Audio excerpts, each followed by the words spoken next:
Welcome to this hybrid meeting of the Board of Trustees. Providing translation this evening is Isidra Mencos and Paul Huertas. I would like to allow the translators an opportunity to explain how to use the interpreting feature on Zoom. Hola, buenas noches. La reunión de hoy va a tener servicio de interpretación simultánea en español. Para poder acceder al servicio de interpretación, en breves momentos ustedes van a ver en la parte de abajo de su pantalla de Zoom un icono de un globo terráqueo. Le hacen clic a ese icono del globo terráqueo y luego eligen el idioma Spanish o español. Si ustedes están en su teléfono móvil, pueden mirar donde tiene 3 puntitos en la pantalla de Zoom y hacer clic allí y buscar la opción de interpretación y escoger español. Gracias. Thank you. I am Lisa Pelosi, Board President, and I would like to introduce my fellow trustees, Julio Guin, Jeannie Kerr, Maria Haug, and Laura Simon. And I would also like to introduce our student representative to the board, Ms. Macy Alvarez. I would also like to introduce our district staff, Superintendent Dr. Mary Lou Wilson, Chief Academic and Human Resources Officer, Mr. Christopher Heller, Chief Business Official, Mrs. Andy Stubbs, Executive Assistant to the Superintendent and Governing Board, Ms. Erica Madrigal, our IT Systems Analyst, Mr. Derek Machado, and Executive Assistant to Mr. Christopher Heller, Ms. Melissa Hansen. Excuse me, gosh, allergies, I think. Additional district and site administrators are joining us in the audience this evening as well. Director of Curriculum and Instruction, Mrs. Mary Allen, St. Helena Primary School Principal, Mrs. Rebecca Rocha, St. Helena Elementary School Principal, Ms. Tanya Pearson, Robert Lewitt Stevenson Principal, Ms. Corinne Cox, and St. Helena High School Principal, Mr. Benjamin Cinto. Actually, maybe Ms. Cox is not joining us this evening, correct? She's out of town. Okay, thank you.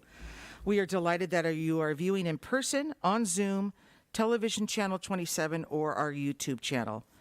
A copy of this board meeting video will also be available on our website at www.stHelenaunified.org. In connection with items 4A and 4B, the board received information and provided staff with direction. In connection with item 4C, the board approved the administration's recommendation to expel one student. The expulsion includes a stipulated suspension that allows the student to enroll at another school outside of the school district. If the student complies with the provisions of the expulsion and rehabilitation plan, they will receive consideration to re-enroll in the fall of 2022. The board approved the expulsion of student number 2585 with the stated stipulations by the following vote: 5 yea, 0 nay. In connection with item 4D, the board finalized the superintendent's progress report. Okay, on to item 5E. If you would stand and please join me in the Pledge of Allegiance. I pledge allegiance to the flag of the United States of America and to the republic for which it stands, one nation, under God, indivisible, with liberty and justice for all.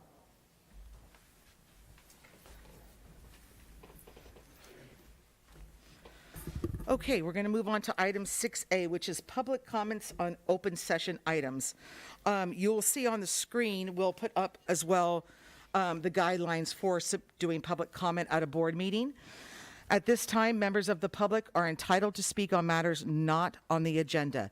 You are requested to state your name and address and keep your comments concise, brief, and limited to 3 minutes.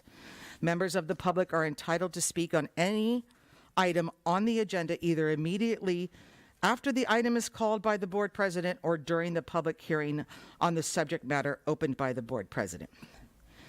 Each person is entitled to speak on any agenda item only once at any meeting, and the right to speak at the appropriate time waives any further right to address the board on that item at this meeting. Participation in debate on any item before the board shall be limited to members of the board, although the board members may ask members of the public for additional information. Be advised, testimony is not protected from damage claims for libel. Public charges or allegations may result in legal action being brought by those individuals. Please state your name and address and keep your comments concise, brief, and limited to 3 minutes. We do have a timer, so you'll hear a buzz at the end of 3 minutes, so I don't want anybody to be startled by the sound of that. Is there anybody present who wishes to publicly comment on an item not on the agenda this evening? Please come to the podium. Good evening. My name is Alicia Summer. My address is 199 Knoll Place, St. Helena, California. I am here along with a large group of other parents to speak on behalf of our concerns with the racist and harassing behavior that feels as though it's endemic at RLS Middle School. And when the students do not feel safe and the parents do not feel that their students are safe, then we believe that we have work to do. It is clear that these behaviors undermine the school district's mission to provide a safe and supportive learning environment for all students. And thus far, we are unsatisfied with how the administration at RLS has handled these incidents. As engaged citizens and parents of this community, we want to support and reinforce the standards to ensure a safe and welcoming learning environment. We have asked Principal Cox to provide clear and transparent guidelines and policies to be shared with parents and students on what is and is not acceptable on campus and the potential disciplinary actions students face when they violate these policies. If hate speech, harassment, and bullying are not tolerated in a work environment, then they should not be tolerated at school. Though what brings us here tonight are the troubling incidents occurring at RLS, we also realize that we have an opportunity to affect change at both the elementary and high school as well. We hope that this group of parents and the many others who are in solidarity but unable to attend tonight's meeting can work with the school district to bolster age-appropriate education that respects cultural and individual differences, create transparent, grade-level appropriate guidelines and policies around racism, bullying, and harassment that support a healthy and safe school environment, prioritize education of all district staff on racism and bias and how to deal with difficult conversations around race. We ask that the attention to these requests be added to April's meeting agenda. If such detailed policies are already in existence, then we ask that you share them with the parents and students in a more transparent manner. And if they do not yet exist, what you have in front of you, or around you, is a large group of parents who are ready and willing to support you with information, recommendations, and resources to help the district and its administration fulfill its commitment to creating a safe school environment. At the end of the day, our ultimate concern is about the safety of all students, and thus far, we feel that if one of our students doesn't feel safe, then none of our students are safe. So we hope that you can work with us to implement new policies that'll keep students and staff more accountable to what is happening on campus. Thank you. Thank you so much. Thank you. Is there anyone else present who would like to publicly comment on an item not on the agenda? Please.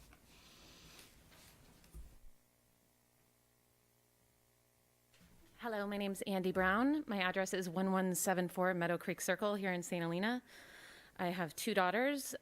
My oldest daughter attends RLS and has reported multiple times to the office racist comments by other students. We have decided to leave the school district. Thank you.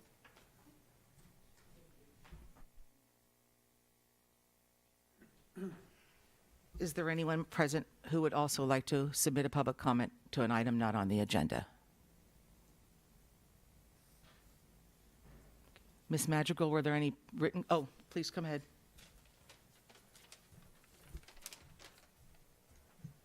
Hi, my name is Brooke Casey, P.O. Box 224, St. Helena. Thank you for your work on behalf of our schools. I'm here tonight as a community member to echo some of the concerns that have already been mentioned, and as the parent of 2 biracial students who attend RLS, to express my concerns about multiple incidents of racism at the middle school, one of which occurred in a classroom. I've expressed my concerns to the administration, and I'm also doing so here because I believe that it's important for this to be addressed at both the school district and the community level. As a mental health, the school, the district, and the community level. And as a mental health professional, I'm also concerned about the emotional impact and the impact on learning that can result from experiencing and witnessing these sorts of incidents for all of our students. I believe that we owe it to all our youth to have clear policies in place to respond swiftly and unequivocally when these incidents happen, as well as to act preventatively through proactive efforts. It's my hope that you will add this to the agenda to be discussed at a future meeting with the hopes that the current policy on bullying and harassment can be reviewed and expanded upon to clarify how these sorts of incidents are to be addressed. Another thing is that I've been struck in talking with other parents after these incidents to learn how many have occurred. And I think it's important to have transparency and that we have a clear sense of what our students are experiencing. And to that end, I'm wondering if it would be possible to request a copy of the California Healthy Kids Survey results for all St. Helena schools, as I understand that this is something that can be made available if requested by a district or an individual school. Thank you for your attention to this matter. Thank you.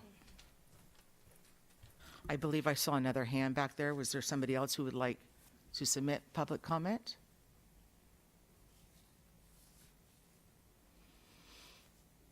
Okay.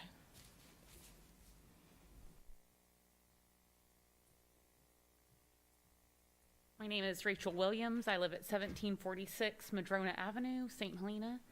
I wasn't really prepared and didn't write anything to speak, but it is disturbing to me that we would have a family in our district that would have to leave on account of racist bias.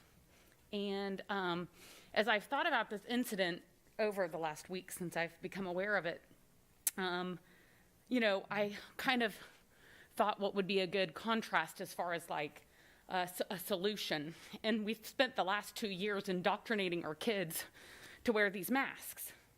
And they wear these masks to protect themselves and then their classmates as well. And then when you think of racist hate speech that's allowed to go on, and that there isn't any clear-cut any policy in place, whereas we have a policy, if a kid were to come to school without a mask on and they refuse to wear a mask, then the child would not be allowed to attend the school, or they would be removed from the classroom or such. And so racist hate speech causes children to be unwell and unsafe.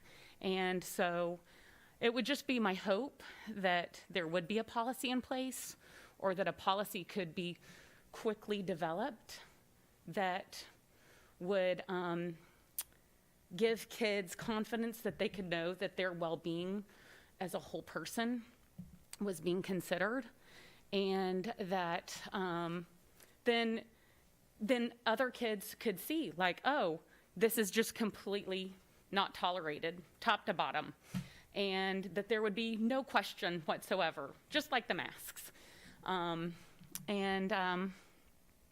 So yeah, I would hope that for all students, that could be put in place, if it already isn't. Thank you. Is there anyone else present who would like to publicly comment on items not on the agenda? Ms. Madrigal, there was any written comment this evening? There was no written comment. However, I'd like to ask the Zoom viewers. Thank you. If there is anyone participating on Zoom, if you are participating in front of your electronic device, if you could hover towards the bottom of your screen and raise your electronic hand.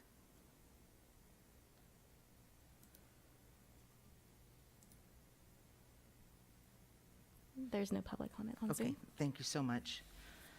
Thank you, everybody, for taking the time out of your night to come and speak this evening. Please know that the board values hearing from you, so thank you for that. We're going to move on to item 7A, which is the presentation of the student representative to the board. Ms. Macy Alvarez, please.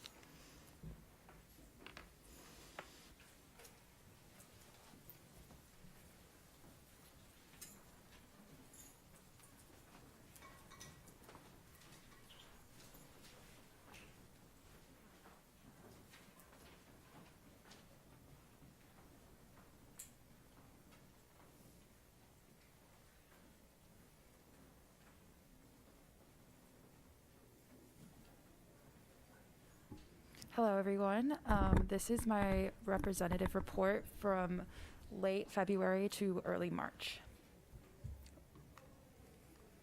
So at St. Helena High School, 3 students were introduced to City Council, those students being Talia Ritchie, Clayton Burton, and Brandon Diaz. So that was an exciting moment. They got to introduce themselves at the Student Council meeting just a few weeks ago. And the leadership class is having our student congress on Tuesday, which we have invited members of the board to join if they would like to. And at our student congress meeting, we will be introducing the initiatives that we took as a leadership class as a result of the California Healthy Kids Survey to make improvements upon the way we go about our leadership every day. And FFA Spirit Week, now it seems like it was forever ago, but it was very high in participation. Every day we had a different spirit day and an activity in the quad, just for FFA week. And then the Social Studies Department is currently working to reevaluate the requirements to receive the State Seal of Civic Engagement, which was a new seal that we just got a few years ago, but because of COVID, it's been a bit difficult to evaluate how do we award that based on community service being limited. So the History Department is working with students to find ways to award that on a more fair basis.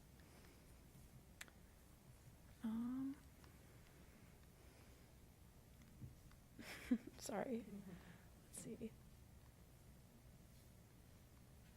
I don't think it's. Okay, thank you.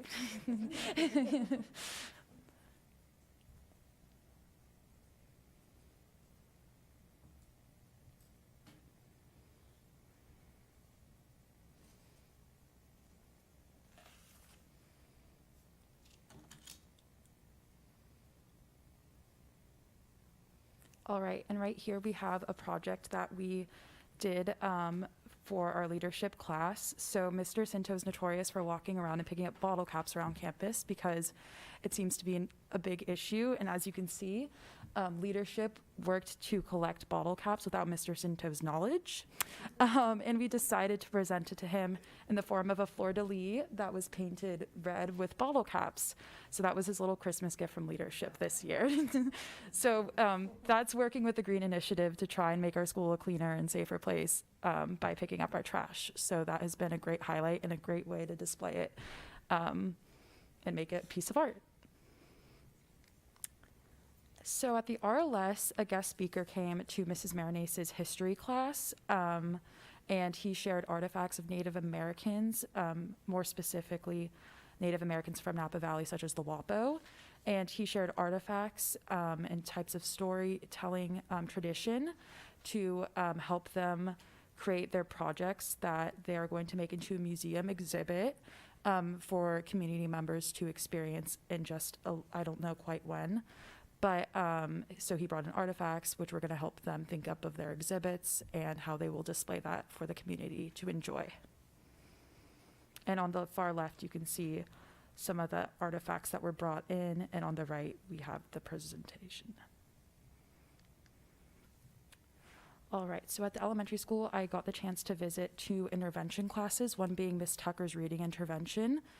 She was working with her 5th grade students, and they have been tracking their own individual reading process or progress so they can evaluate on their own how they've been improving. And they have the option to have a graduation ceremony from the reading intervention if they feel comfortable doing so, which is a very big step for a lot of students. So it's really important to highlight it and make it like their own little ceremony. And they use different methods based on their level of reading, so they can engage both visually and auditorily. They were wearing headphones and following along with their finger reading the book. They took their finger off the book once they felt comfortable reading with just their eyes. And they had a very comforting reading environment, which you'll see in the next slide. They have beanbag chairs and blankets and all sorts of different ways to feel comfy when they're reading their books. And then I also visited Mrs. O'Connor's math intervention, and she was working with 4th graders on equivalent fractions. And she was building confidence in their answers by making fake bets with them, like, oh, I bet you I can do this for $1. And then they would try and get the answer right. So you can see there, and as an example, they multiplied 1/2 by either 4/4, 5/5, and they found that they got the same answer because 4/4 is 1, which then gives them the same answer as their first product. So now on the far left, you can see she has a quilt that happens to be I am a book dragon rather than a bookworm. So the dragon is the St. Helena Elementary School's mascot, which matches the room perfectly. And then in the middle, you can see some of the comfortable chairs and the little fireplace to add a level of comfort to the reading environment. Okay, and then I also went to a reading intervention at the primary school with Mrs. Ivanoff. And she was with her 2nd grade bubble group. So a bubble group indicates that they're almost at grade level for reading, but they're just below. So they just need a little bit of extra support to get to grade level. And I was on day 2 of their lessons. So the first day is more of getting to know what book they're going to read and such. And then day 2 is reviewing what they had learned about the book the day before and really diving into the book itself with vocabulary and all that and reading on their own. And Miss Ivanoff was using the word attacking words. So by reading the word out loud by syllable to really understand the word itself. So in the picture, they were having some trouble knowing how to pronounce Sadie. So she broke up the word into 2 and showed them how to attack it by saying Sadie rather than struggling with the word all at once. They were talking about fiction versus nonfiction, what the difference was, how to use quotation marks, and really listening to themselves read when they didn't know how to read it in their own head fluently. And then just, again, breaking words apart to make them make sense. And that concludes my report. I will open it up to any questions or comments. Thank you. Let me try that again. Is there anyone present who would like to publicly comment on this agenda item? Any written comments or Zoom comments? No. Okay, thank you. Trustees, any questions, comments? Thank you, Macy. Thank you, Macy. Appreciate it. Always like to have the pictures as well. Help. Thank you. Okay, item 7B, we'll move on to the video presentation of fall sports. And I'd like to call on to Dr. Wilson, please. Yes, with pleasure. The leadership group that develops Saints Nation, has created a video for you, a montage on fall sports. Please enjoy.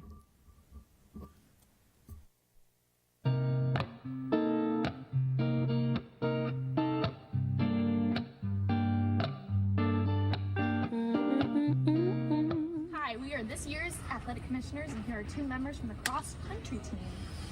What was your guys' favorite memory from this season? The bus rides back from the races were pretty fun, you know. My favorite memory was when I broke the 20-minute barrier. There you go. Okay. And did you guys have any team rituals or superstitions? D8. Oh, who's in? Oh, okay. Before the race, we would do the Our Father in Spanish. Very nice. Yep. Okay. That was the ritual. Okay. There we go. And there's a cross-country Thank team. you, guys. Hey, Saints, today we're with the girls volleyball team to ask them a couple of questions. Hi, what was your favorite memory of this season? I think my favorite memory of the season was when we beat Middletown at home. Nice. Casey? That's also a really good one. But I think my favorite memory is probably just like learning new skills with kind of a new team and just getting better personally. So. And over here.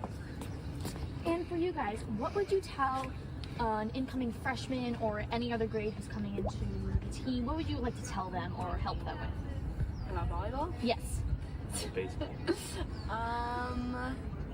We would like to tell them that we're a very bonded and connected team and that anybody's welcome to join and that we're happy to have anybody. That's great, thank you. Finley? The bus rides are really fun and you can learn a lot by bonding and playing as a team.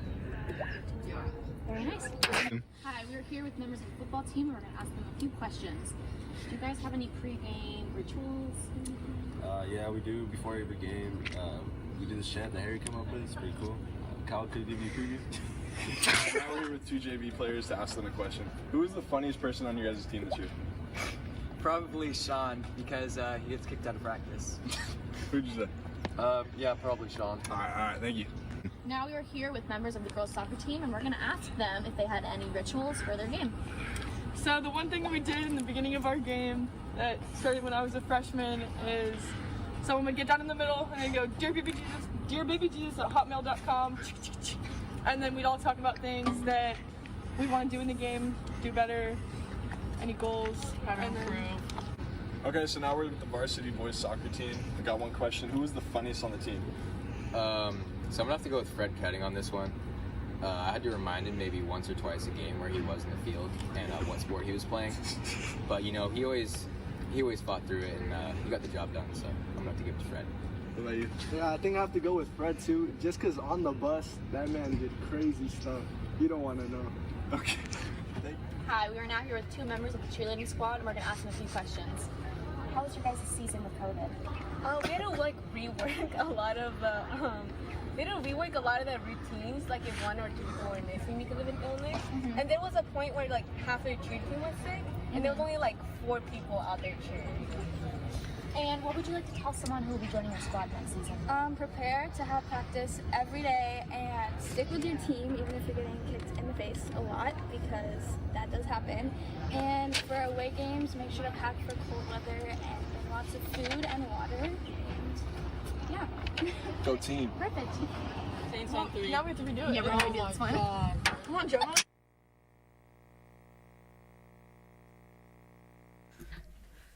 Go Saints. Okay, thanks for sharing that. Item 7C is the presentation on Give Big for 2022, and I'd like to ask Mrs. Coco Lopez and Mrs. Missy DeVore to come to the podium. Thank you for being here. Good evening. I'm really short, sorry. It's perfect. Thank you guys for having us. I'm Missy DeVore. I'm a parent of a 3rd grader here in the district and on the Give Big committee. And I'm Coco Lopez. I'm the parent of a 4th grader and a 10th grader, and also on the Give Big committee. And we are here to talk to you about the importance of Give Big. So Give Big is a fundraising effort that benefits all 4 schools in the district as well as the foundation. It's a parent-led effort, really trying to get funds to be able to enhance the educational experience of our students. The funds from Give Big go for everything from teacher grants, fine arts instruction, foreign language, visiting authors, performing arts, birthday books, lots and lots of the fun activities that our kids get to do, like the Kids Zone at the Harvest Festival, homecoming, prom. We give money to all those things. And you give money to all those things. And as everyone's aware, the last few years have been very difficult. We have taken kind of a more passive approach to fundraising over the last few years. It doesn't feel appropriate to, ask people to give even more during a time of uncertainty. And so this year, we're really got together as a committee and tried to determine how we could kind of relaunch the Give Big effort.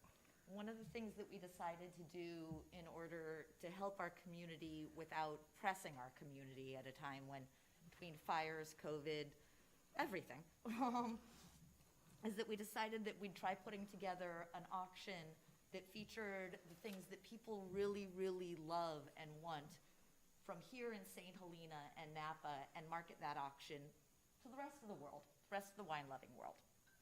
So that's one of the things that we're doing this year that is very different. So we're here tonight to kind of introduce the whole concept to everybody and to have a few definite asks from everybody in this room. So what can you do to help? We would like you to promote Give Big to all of your friends and family. Right? Go to givebigshelena.org and donate. We also would like you to, when the auction goes live, it's supposed to go live on Monday, and it will last for 2 weeks' time, to share that and send links out via social media. Email, however. So just think, if you know someone that's interested in these things, they might be interested.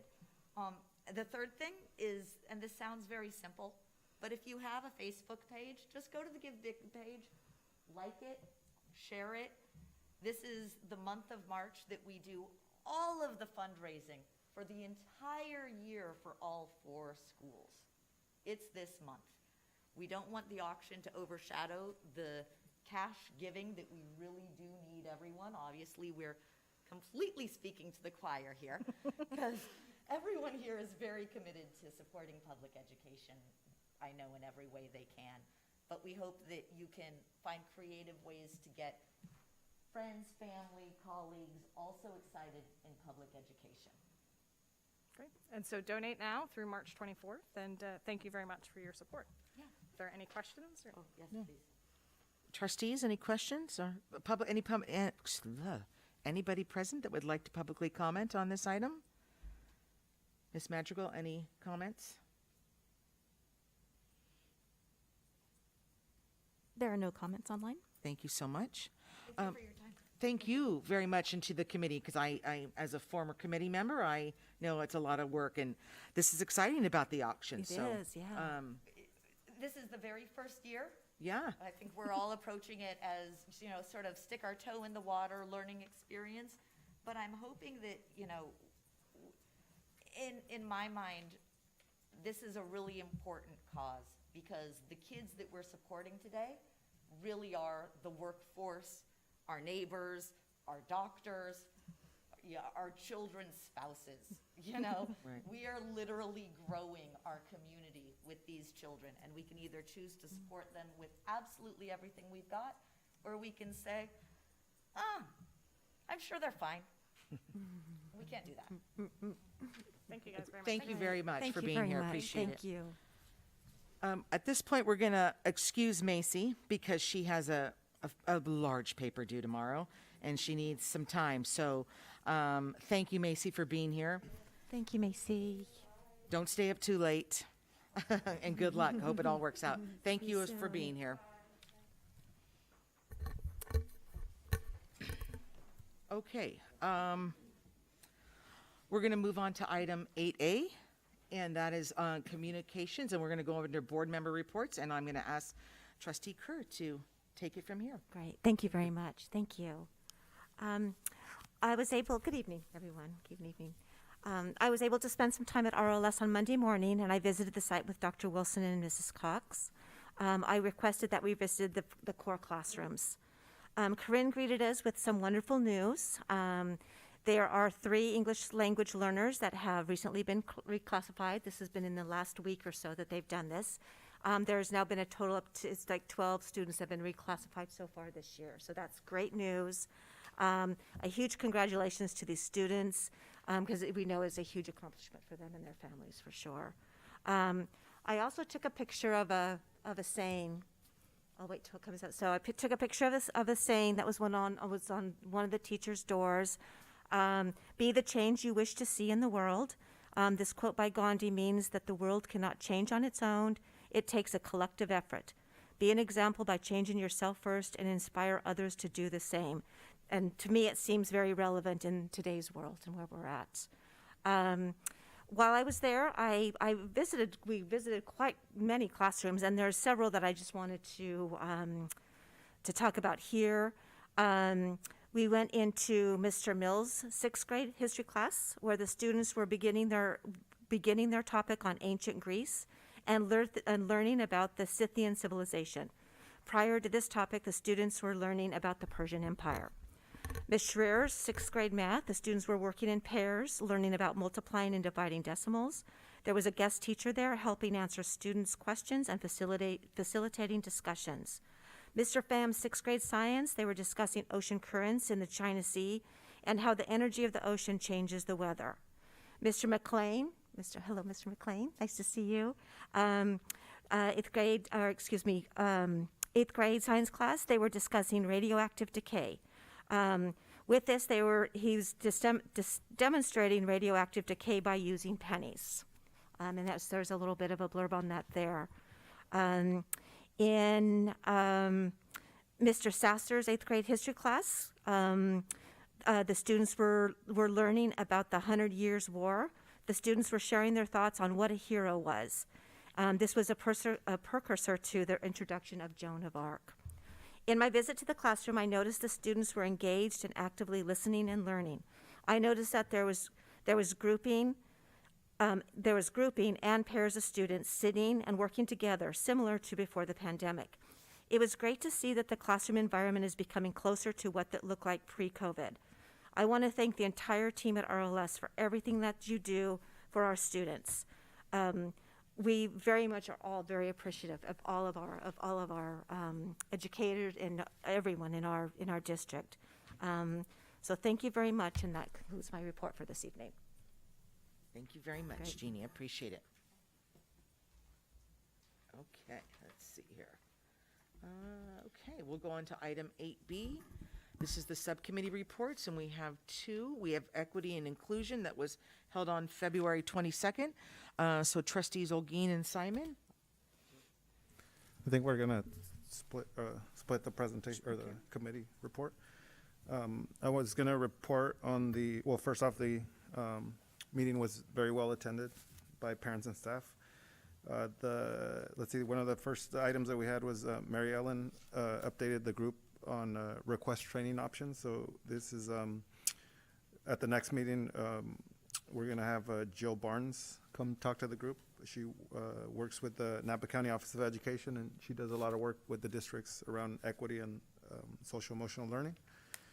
And so at that next meeting, she's going to present the different topics, which include culturally competent, proficient practices, equity, inclusion, and then MTSS. And so it would look like a module in terms of the training that would be for one year at a time. And so Mary Ellen also mentioned that, and we know this as well, that a lot of the teachers are already doing a lot of this work.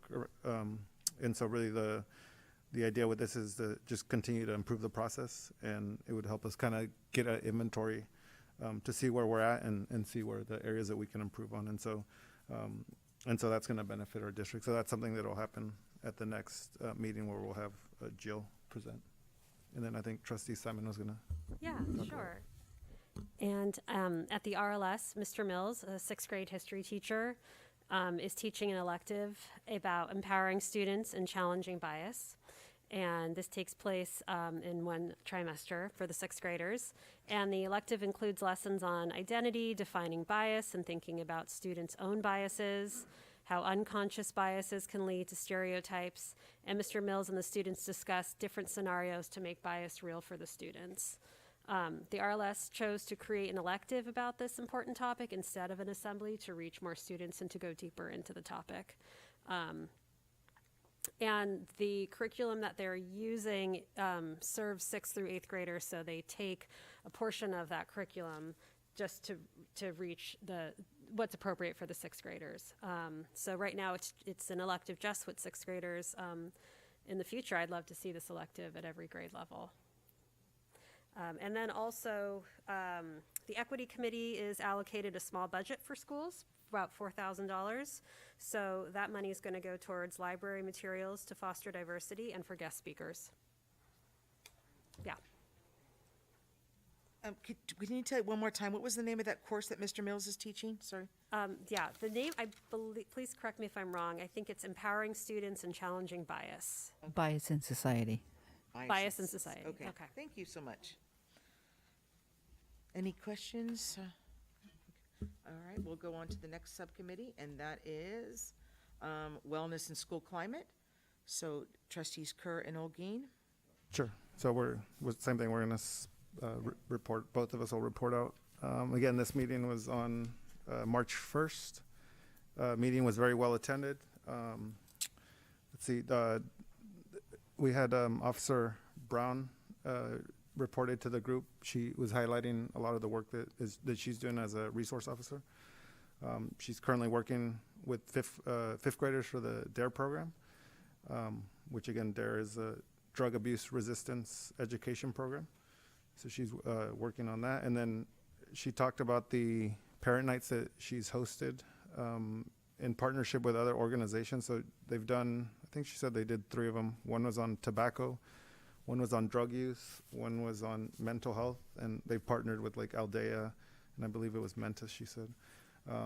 And they do have some other parent nights that are scheduled in the future. And one of those topics that she mentioned was technology, which I think is timely right now, just to understand the apps that a lot of the kids are using, just to, as parents, to understand how to use them and because some of the bullying and racial discrimination is happening on these apps. So I think as parents, it's important for us to recognize what applications they're using. So, and it's important to have that conversation with kids on how to appropriately use technology. She also did mention that she's continuing to provide and connect families with services. So that was something that she said has been very beneficial for her work, is that there's so many services available for students and families, and so that she's used a lot of them to refer families over. So she was mentioned that. And then the second part of my report is Wellness Wednesday. So that was March 2nd. That was the encore activity that we did for the staff, or on from 2 o'clock to 3:30. Again, it was really successful from the feedback that on the Health and Wellness Committee, the previous meeting where a lot of the staff members reported that they really enjoyed it and were grateful. So this was kind of the follow-up. And again, there was a lot of the same activities. They had the popular self-guided and group walks around St. Helena. Some of the new ones were like Pilates, the art mosaic at Nimbus Arts, bocce ball, and apparently skyball is a sport that I think Chris Heller had that. I actually was interested in skyball because I didn't know what it was, so I looked it up. So Now we all have to look. I know, yeah. So, and then again, I had the opportunity to go to the bocce ball with the bocce ball group, and just it was good to kind of be in a different atmosphere and to see the staff just really enjoying themselves, and enjoying that time out in the outdoors with the activities. So it was great to see. That's my report. And I just wanted to add that there's, I believe it's every 3 years, we're required to update our student wellness board policy. And this is the year that we're doing this. And so Andy presented this to the group. And this is no small policy. This is our largest board policy that we have. It's about 20 pages after all the edits are taken care of. And in the past, there was a lot of it was kind of around school nutrition and things. And now the student wellness policy is more student wellness, nutrition, and mental health. So it's been expanded. I want to thank Andy. Thank you very much for all the work that you've done on this. I know that it's going to be coming. It's was presented at our meeting, at our committee meeting, and it'll be going to the board policy committee as well. And once you see it, I think you'll really, there's a lot of meat to it. There's a lot of really interesting things in there. So I hope that you get a chance to read that. It's good. So thank you again, Andy, for updating this and including such information, interesting information, and important information as well. Thank you. Thank you. Trustees, any questions? Okay.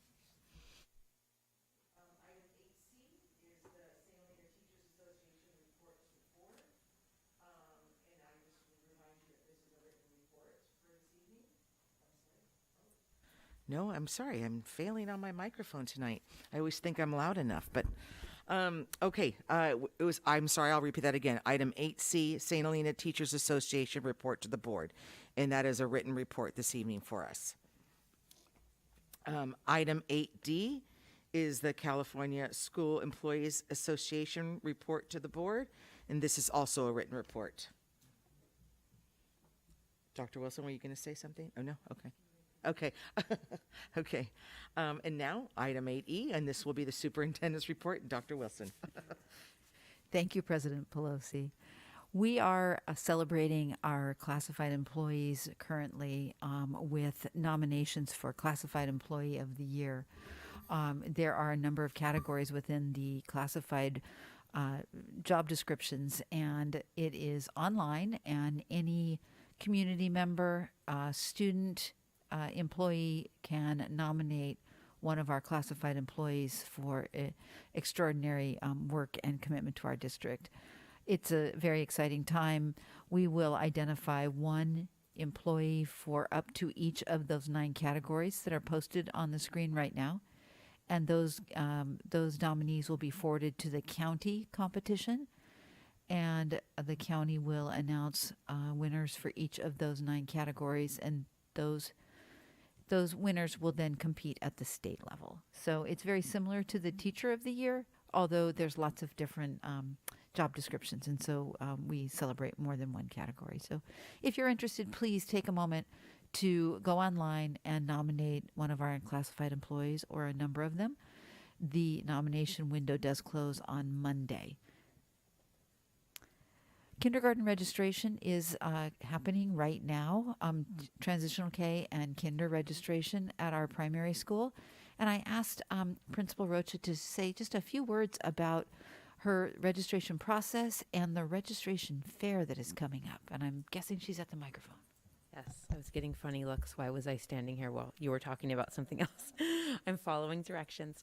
So this is just a flyer that we created that we've distributed to all the preschools. You may have seen some signs around town also promoting our registration, and we do have a registration fair coming up next month, and that's just with the bilingual staff that will be available from 2:30 to 6:30. We know that it's a lot of paperwork, especially with the proof of residency. That can be overwhelming for some parents. So we will have staff on site to help parents fill out those forms if they so need them and make copies of anything on the 29th. Thank you, Ms. Rocha. I think you all know, effective March 14th, which is Monday morning or Friday evening at 11:59 p.m., the mask mandate is moving from a mandate to a strong recommendation during the school day.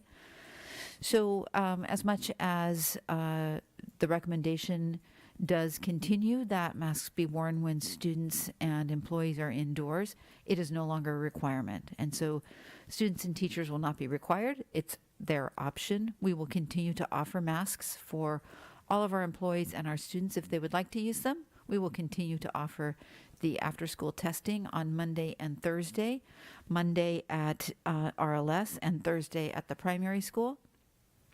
We will continue to use the MERV 13 filters in our HVAC system and the additional filters in the classrooms. So we'll continue to use many of the protocols that we have in place to ensure safety for our students and our staff. So I think that's a bit of good news for everyone as we continue to move a little bit back to something called normal. In just a little bit, we will be celebrating our volunteers also with a resolution for Day of the Volunteer. And I'd just like to share with you that although volunteers have not been allowed in the classroom up until February 28th, we now have a handful volunteering in classrooms. We also have volunteers in walk-on coaches. We have volunteers that have our parent group representatives and officers. We have parents who volunteer nonstop in this community, and we do thank them and wanted to celebrate those volunteers. And then finally, we do have spring break coming up before our next board meeting, so I wanted to give you those dates. April 4th through the 8th will be spring break. And then in addition to that week, there are 2 additional non-student days, April 15th and April 18th. And that concludes my report. Thank you. Thank you, Dr. Wilson. Okay, items 8F through I are the principal reports from their various sites. Those are written reports, and they contain a lot of great information. Trustees, do you have any questions about those? No, I don't. No. Great. Thank you, as always, to our principals for those wonderful reports. And we do highly encourage all of our parents and community members to take a look at those because they contain great information outside of what you may be able to witness yourself or read otherwise. So thank you again, principals. Appreciate that. Okay, we're going to move on to items 9, the consent agenda, which is item 9. The consent agenda contains routine items judged as appropriate to be acted upon in one motion.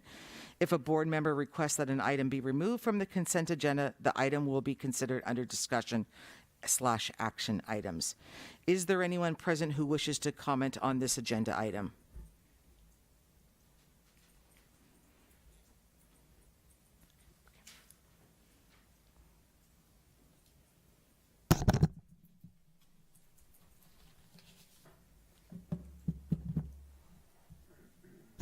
Thank you.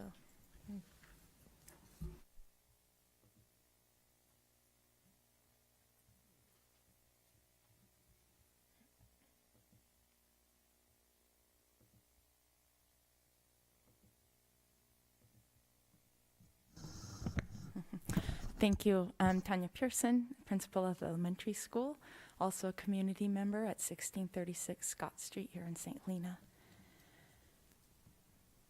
And I've loved my tenure here as principal of St. Helena Elementary School for more reasons than 10 counts of 3 minutes could likely hold, but I'll stick with one simple message. I want to give a deep thank you to all that I've worked with here in this district. I've submitted a resignation form to be considered by the board as part of the personnel register this evening. I continue to be filled with optimism, a deep sense of lived purpose, while carefully supporting academic, social, emotional, and behavioral development of students throughout 7 years in concert with staff and the community at large as my central mission. I look forward to ending a positive, albeit certainly more challenging than average school year. After careful consideration, I did decide that this was the choice that made sense for me to submit the resignation, and I appreciate all the help and support that I've had along the way from all of you as a board, district staff, my fellow staff members at site, parents, children, and the thousands of connections that I've made in this district. Thank you. Thank you.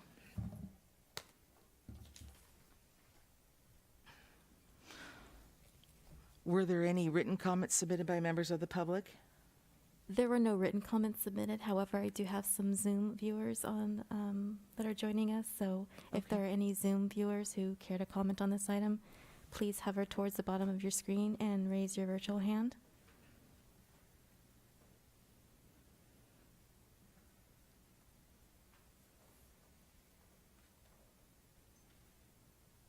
There's no public comment on Zoom. Okay, thank you. Is there a motion to approve the consent agenda as presented? I'll make a motion to approve. Is there a second? I'll second. As most are in favor of the motion, Dr. Wilson will request a roll call vote, please. Yes, Trustee Simon? Aye. Trustee Haug? Aye. Trustee Kerr? Aye. Trustee Olguin? Aye. President Pelosi? Aye. Motion carries. We're going to move on to item 10, which first one is 10A, request for adoption of the resolution 21-30, Week of the Volunteer. Excuse me, I'll call on Dr. Wilson. Yes, thank you. I did foreshadow this in my report earlier. We do want to celebrate our our volunteers, and would ask that the resolution be read out loud and that it be approved. Great. I'm going to ask Trustee Simon to read that resolution. First, actually, before you start, I believe I have to ask for public comment. Or what do I? Okay, go ahead and read that, please, Okay. first. Thank you. St. Helena Unified School District Resolution Number 21-30, School Volunteer Appreciation Week 2022. Whereas School Volunteer Week offers the opportunity to recognize and to thank school volunteers who contribute unselfishly to the success of the St. Helena Unified School District, students, teaching and supporting staff, and the goals of public education. And whereas parental and community involvement is a significant factor in the quality of our schools and the success of our students. And whereas we appreciate the dedicated volunteers who give their time and talent to assist professional educators and support staff. And whereas volunteers reflect the highest values of our society and become role models for students by demonstrating an interest in education. And whereas volunteers are called upon to assist teachers and staff with the day-to-day activities involved in providing a quality education for our students and are an important part of a team that strives to ensure that each and every one of our students succeeds. And whereas it is fitting to support the goals of this observance as when parents, schools, and communities work together in preparing today's students for tomorrow's world, therefore, be it resolved that the Governing Board of the St. Helena Unified School District recognize the week of April 17th, 2022 through April 23rd, 2022 as School Volunteer Week, passed and adopted at the regularly scheduled meeting of the Board of Trustees on March 10th, 2022 by the following vote. Thank you so much. Appreciate that. Is there anyone present who would wish to publicly comment, or anyone participating via Zoom, or any written public comment on this agenda item? I figure if I just blend them, maybe that would be less clunky on my part. No? Okay, thank you. Trustees, any questions, comments about this agenda item? Just, we still have one volunteer left in our audience, I can see. Missy, thank you. Or is Coco's gone? And we have all of our teachers volunteer extra time as well. So everyone that's here, thank you. This is, it doesn't express enough how much the district appreciates all that you do. Absolutely. We look forward to being able to increase the volunteers as we go forward. Okay, is there a motion to approve the adoption of Resolution 21-30 as presented? I'll make that motion. Is there a second? I'll second. Okay. As most are in favor of the motion, Dr. Wilson will conduct a roll call vote, please. Trustee Simon? Aye. Trustee Haug? Aye. Trustee Kerr? Aye. Trustee Olguin? Aye. President Pelosi? Aye. Motion carries. Okay, item 10B is the review of the summary notes from the February 4th governance study session. On February 4th, 2022, the St. Helena Unified School District Governing Board and Superintendent held a study session to discuss and reconfirm effective governance practices and to identify a governance goal for 2022. The Governing Board will review the summary notes prepared by Babs Kavanaugh, our consultant and study session facilitator. Okay, trustees, you have the attachment or perhaps your notes. So as we kind of move forward on this item and do some discussion, you can start with either opening thoughts, things you might want to share. I think in looking at this document, really page 3 is where is where we really need to focus, I think, our attention to decide, you know, what we want to do on some of these things that came to the surface at the study session. Who wants to do it? You know, we have to determine staff capacity, if it's outside of what we are capable of doing, things like that. So why don't we just go ahead and start with some discussion comments and go from there. Sure. So for me, I think I wanted to highlight a little bit of the work that Babs Kavanaugh has done, not just with our board, but within the district. I think every experience that I've had with her has been very positive, and just in terms of how she facilitates, and I think she kind of pushes our board to dig a little bit deeper. And so I think that she's done an excellent job to kind of bring some of these, things that we're trying to improve on, and then definitely she lets us know where the areas that we're doing well in. So I appreciate her work there. I'll start off with that, and then That sounds great. Yeah. before I talk about I think you'd get a lot of dittos on that. I was going to say the same thing, and I also want to say that I'm appreciative that we have this out as a agenda item this evening, just so we can talk a little bit more about what we want to do, how we want to move forward. It's so I'm going to finish. If you want, did you want to say something, Maria? No. No? Okay, so let's focus on step 3, then the governance goal. These are, the 3 actions and strategies that we came down to, and then the actions. Some might be a little more straightforward and easier to tackle. For one, we talked about the one-page summary after each board meeting that can then be pushed out by using school email. Now we used examples from other districts that had those. They're called board wraps or something like that. And we had designated the vice president and the clerk to tackle such a list. Is that something you're still willing to want to do? Well, that's what I've been biting at the bit about here on my side. So Trustee Olguin and myself, we've talked about this. Okay. And I don't want to put any words in your mouth, but it sounds like in Julio's mouth, but it sounds like we feel that we can get this done. Okay, great. We have a plan. We have a bit of a plan, and I think we've got the tools to do it. Okay. Willing to start To and try, see if we okay. need to make any changes. So do you envision this being like a one-page document, right? That would obviously be translated as well, I mean, I would think that that's something that we would have to, is that something that we would ask staff, that we need staff help with, or is that something that the two of you can translate and provide? Well, I'll have to go to Julio with that one.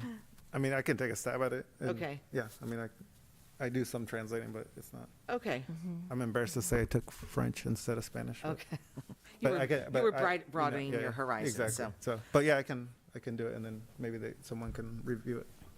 After I We do do it. have a translator that can Help assist with that process. Okay. Yes. Okay, that's great. I mean, I think that is great. I think that is something that we heard from the feedback of the community as well as they, and we can do it a couple of different ways. I know that it's something that could just be pushed out. It can live on the district website as well. I think that it can, after every board meeting, it just gets posted on there. It could be underneath the Board of Education tab. It can certainly there. I know some school districts, in looking over their websites, they had where you had to subscribe to it, and then it got to the email, because maybe some people don't want yet another email.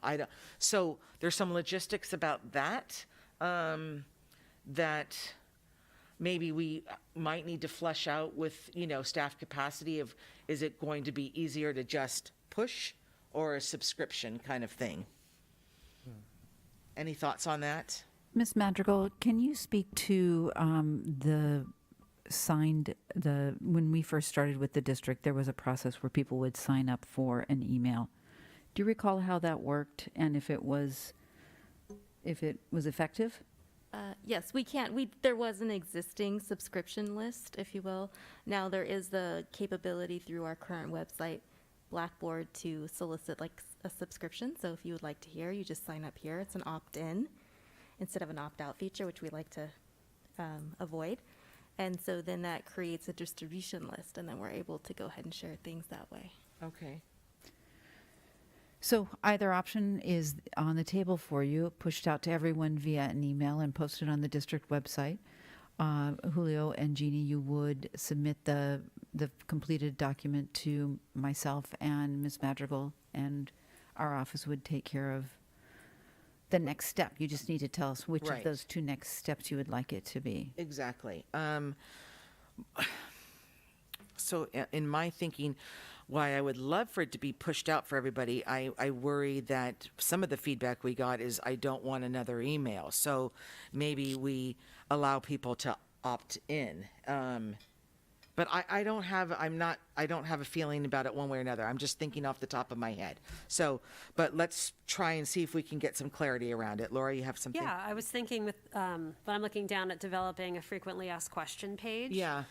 Perhaps we can do a better job at educating the community to be able to help themselves in seeking information about the district, and perhaps when we develop that page, and I would be happy to participate in that.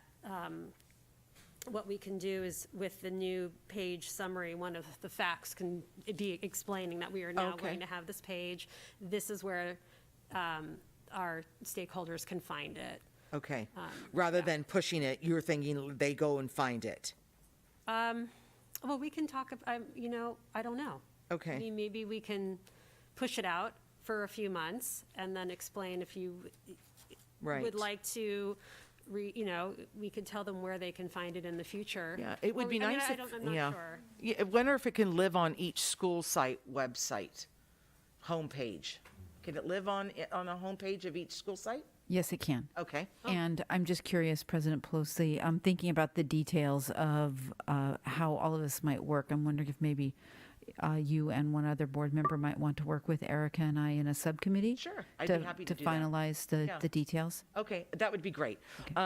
Yeah, rather than, but I'm very much in favor of an FAQ page, and I'm happy to work on that with you, Laura, Okay. if you'd like. Okay. Or Maria, you're shaking your head as well, but. I was going to chip in that I am very pro the monthly board wrap or board Okay. notes page. And if there's ever, I'm probably Laura as well, if there's ever a month where one of you is not able to participate in that, I mean, I'm sure both of us would be able to stand in as assistants or Absolutely. whatever. So, Okay. yeah, I'm very supportive of both the FAQ page and the board notes page, the board meeting notes page. Okay, because I think in that FAQ, if that can actually answer and provide direction for some of these other items. Right. Right? So I see that that's probably something that would be more of a priority versus the other.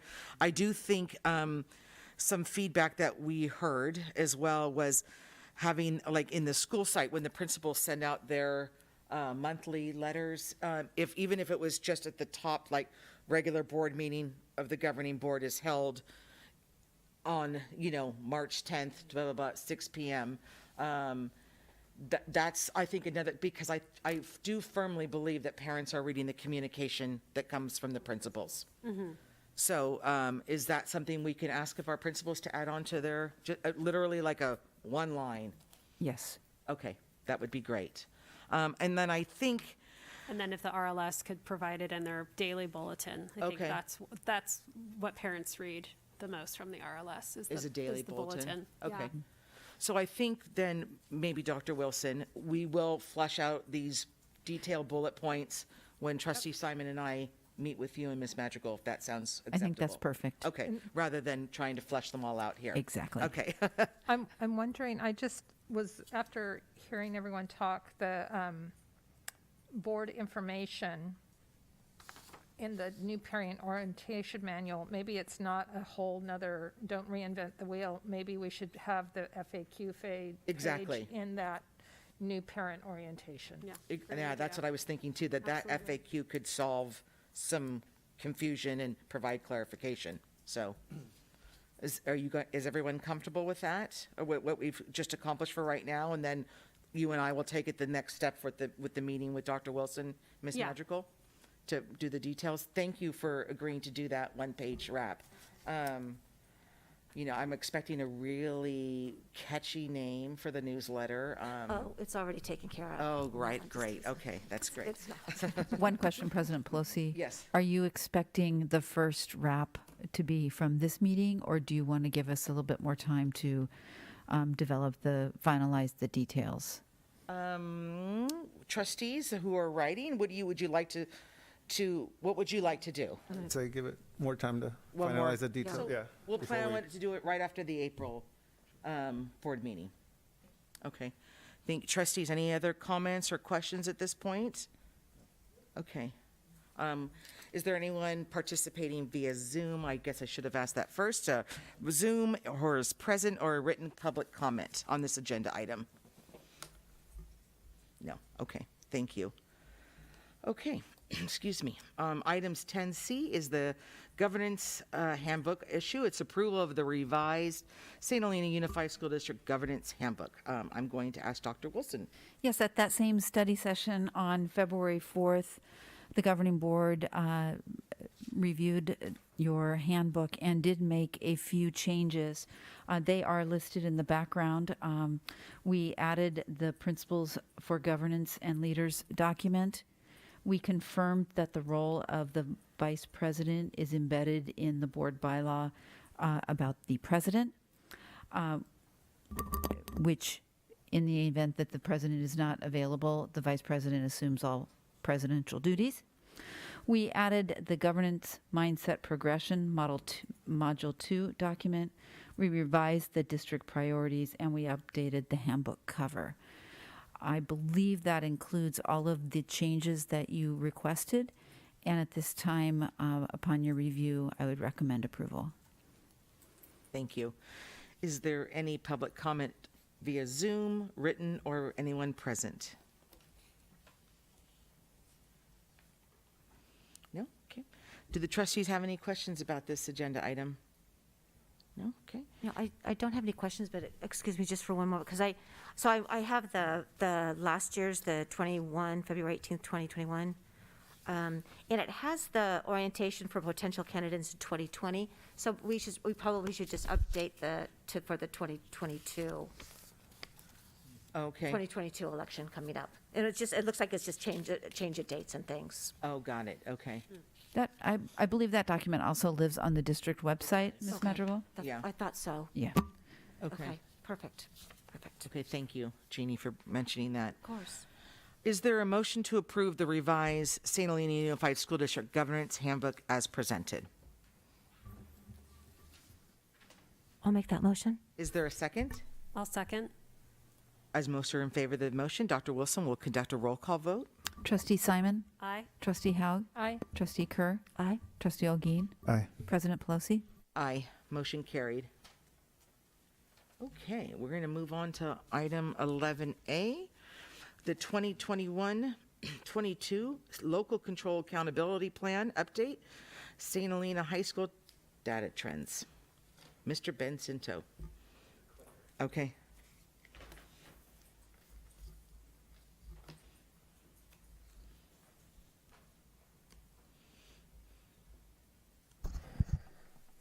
First of all, I got to say it's a little daunting to give a data presentation and a bunch of math teachers sitting behind you. Don't judge me, please. Okay. At least Mr. Butts left the room really quick. All right. Well, thank you. Good evening, Board of Trustees, District Administration, staff. I'm going to just go ahead and jump right in.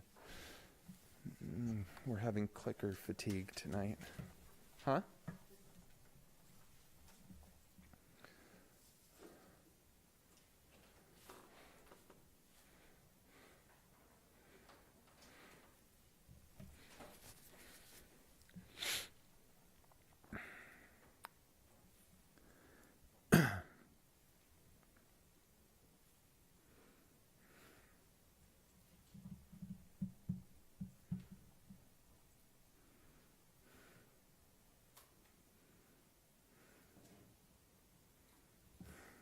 Okay. All right, so these are the data points that we're going to be covering this evening, and I'm going to just go ahead and move along. I'm going to give you a quick second to read these two quotes.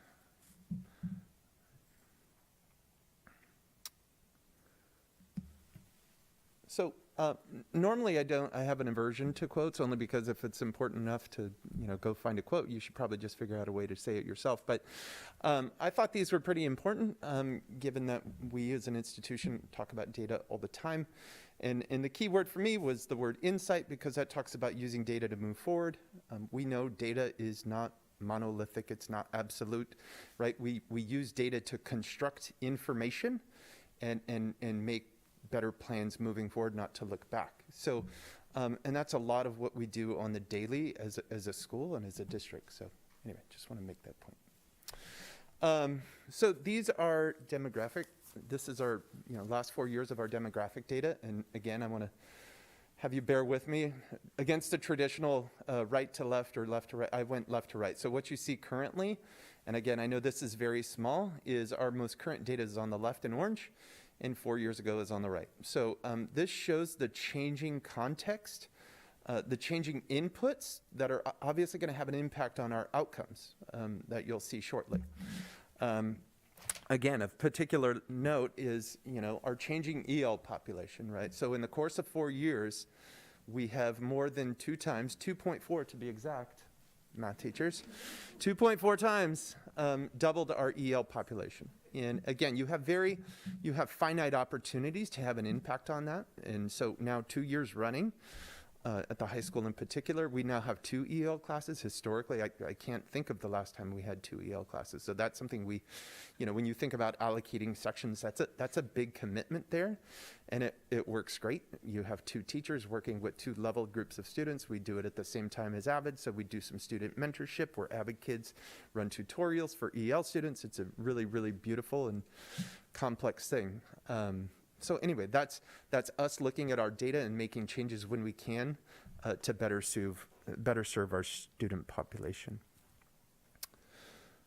And I believe Mary gave was that last board meeting or 2 board meetings ago? She shared with you the SEL survey from which was several slides. She did a great job at that. The reason I pull this one forward is because for those of you who participate on the LCAP steering committee, you know that I've been going into classroom to again add context around the data that we've mined from our students. Again, in particular, like students are treated equally when they break school rules. The perception is that, you know, that's a challenge for us. Yes, the majority feel that, yes, we do. It's fair and equitable. 125 students don't have opinion, and 87% feel that that is not the case. So that's something that we've looked to add context around. So I've been going into classes and I've shared that data with Babs Kavanaugh, looking at themes that what we can do that helps us moving forward. What changes do we need to make? And I'll come back to that in a little bit. Interesting, and not to discredit any of that data, you know, it's perception data too on some level, right? We recently, just this past week, we had 2 new students from North Carolina. And, you know, one's a senior, one's a freshman, and you know, checking in with them, making sure everything is good. And what they say about our students is, you know, I see them at lunchtime and, hey, how's it going? You know, is everything good? She's like, yeah, we're just really shocked. You know, students talk here. Students talk a lot. It's different. Kids participate in class in a lot. And how I interpret that is that our students talk because they know people listen. And I was really happy to see that two very reserved students, and they felt it was abnormal to not talk and contribute to classroom discussion. So that was really nice for me to hear that kind of outsider's perspective, again, a week into our school. All right. Again, my apologies for the smallness of this, but this is something that we're very accustomed to looking at. And this is grade distribution and school GPA data over the last 6 grading periods. And what you can notice there, which is pretty obvious, and you know, the bottom percentage is A's, and then B's, C's, D's, F's. So again, what is that? I'm sorry. First quarter 1. So I looked at, again, the last 6 quarters, and what you notice is we're trending in the right direction, right?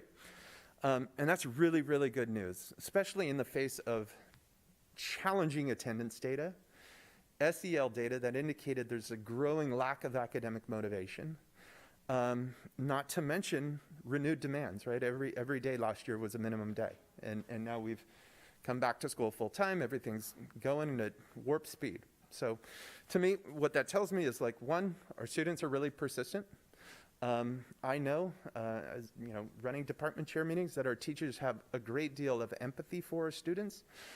Again, we could have just stuck with what we normally done and hold them accountable at the same ways, but I know that's shifted over time, and a tremendous amount of parental support, even in times of challenges. In full transparency, I'm going to tell you this last progress report was really, really rough. As you know, Omicron and the number of students we have out.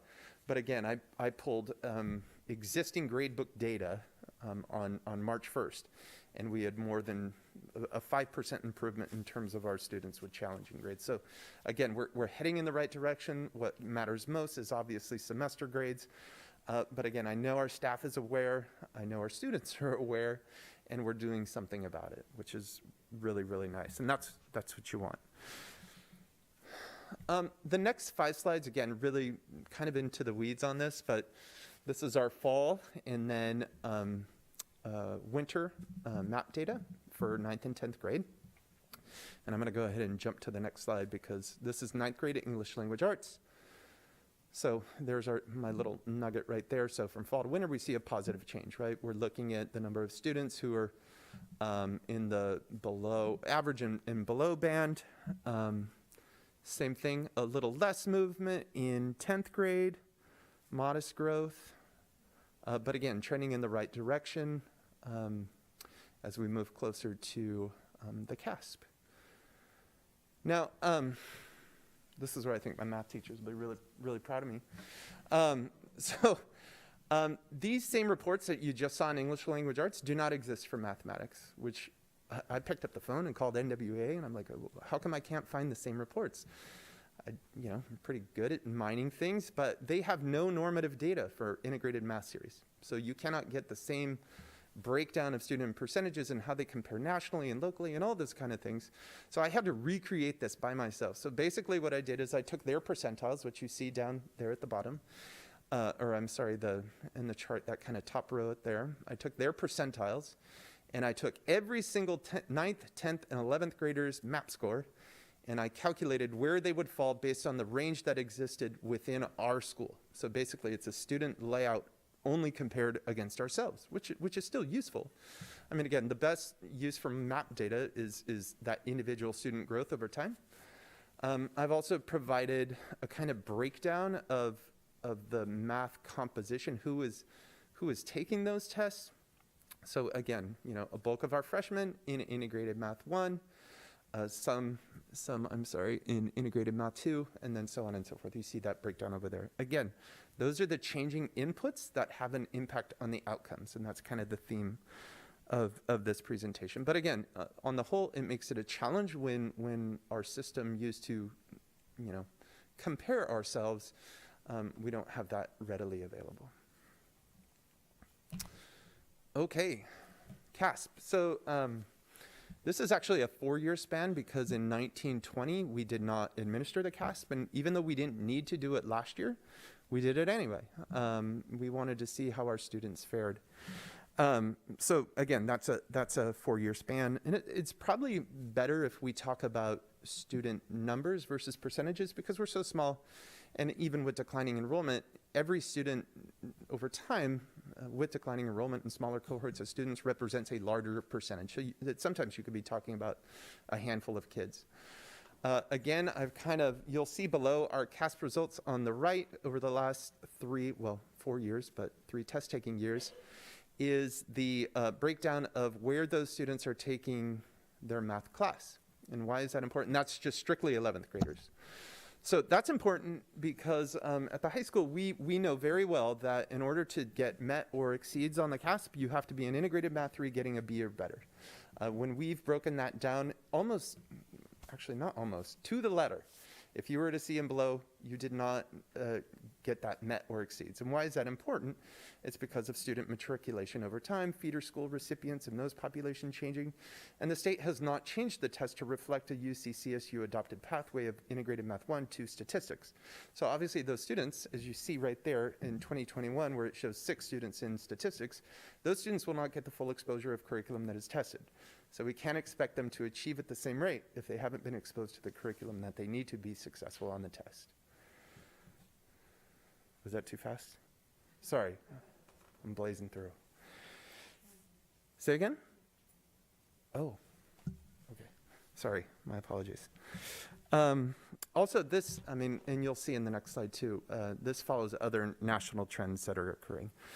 Recently, we administered the ICA in mathematics, which is the interim comprehensive assessment, and every single one of our English teachers graded it, and even at this stage in the game, if accurate and calibrated their grading, 72% of students are expected to be at meet or exceed, even right now in early March, which is great.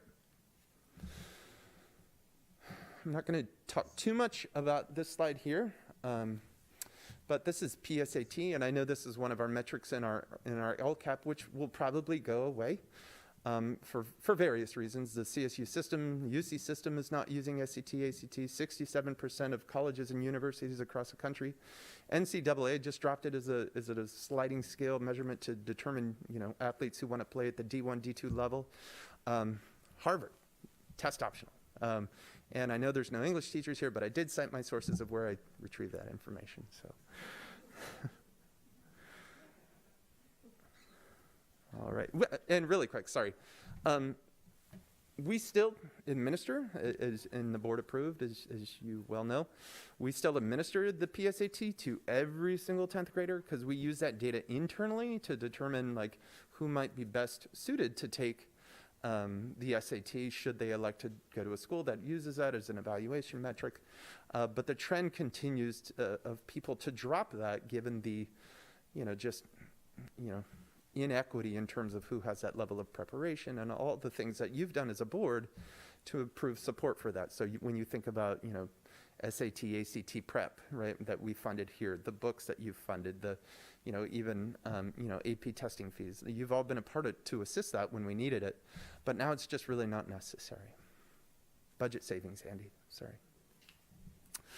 The last one, Mary and I, actually, we spent a considerable amount of time on this today because, and Madison will appreciate this because I shared this entire presentation at my recent department chair meeting, and the data that I had in there was just, I didn't know what I had on the paper. So Mary and I spent a lot of time today discussing what this data actually is, and unfortunately this, well, I'm not going to go into that.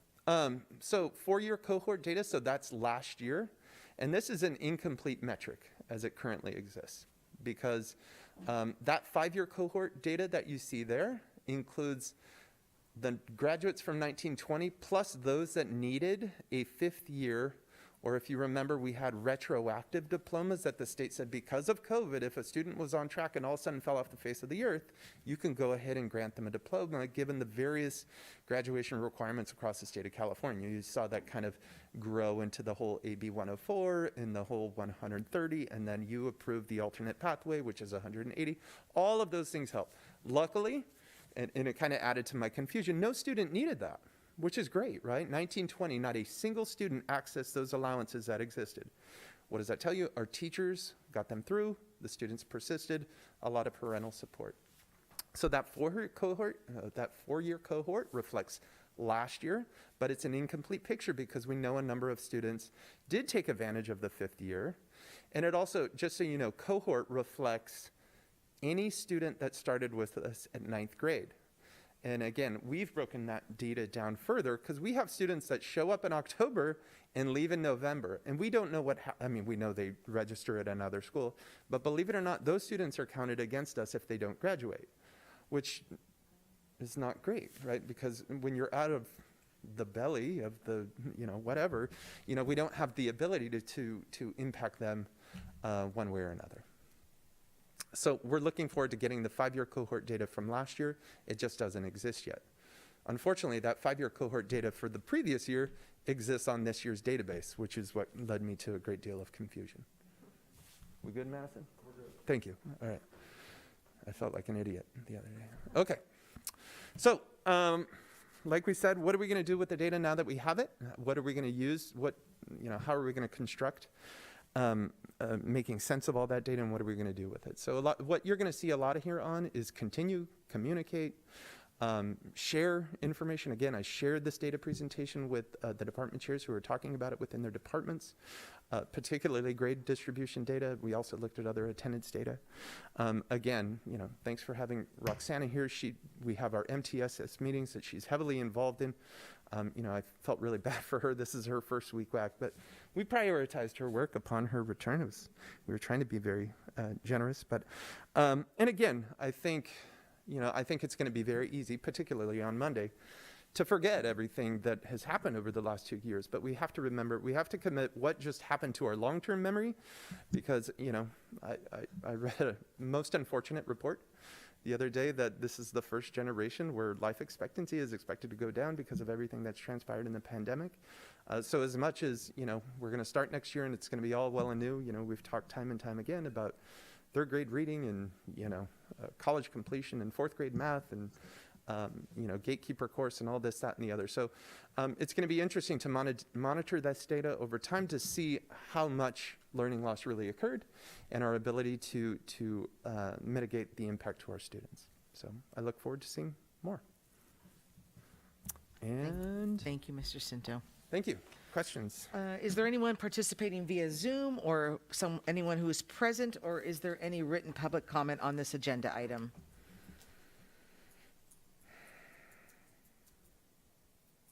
No? Okay. Trustees, do you have any questions on this agenda item? Just a little bit of clarification on the graduation numbers. Mm-hmm. So if we have a student that's with us for, say, 4 months and then they move out of the district in their sophomore year, do they get counted as well, or is it just if there was in the freshman year, or it's any student that could be temporarily in our district? So if a student enrolls with us, it's called Census Day. It's October 10th, something like that. First week in October. So if a student is enrolled with us at that time in 9th grade, they are part of our cohort regardless of when they leave us. which was always troubling to me because I remember years ago getting these reports and say, oh, you had 5 dropouts. I was like, I didn't have a single dropout this year. What are you telling? And it was really troubling. And that's, again, if you take that data on face value, again, it's not absolute, right? There's a lot of information around that. Like I can tell you another student, we had leave midway through his senior year because he wanted to go live in Incline Village and he didn't end up finishing. He eventually did, but that student counted against us. Was he on track to graduate every single step of the way? Absolutely. But that's where choices come into play. And that's where really, digging down into the data to understand why things happen is really, really important. Because for me, when I see, you take 93 and 80, whatever 80% that was, 86, blah, blah, blah, 87, that's scary for me. I've never had a graduation rate so low, even though it's incomplete at this point in time. We feel a huge responsibility to get our students through. But again, when you understand what's actually being counted, it makes sense. I've sent Mary spreadsheet after spreadsheet that shows individual students, because we know where they go, but we don't always know what they do, as much as we try. Right. Yeah.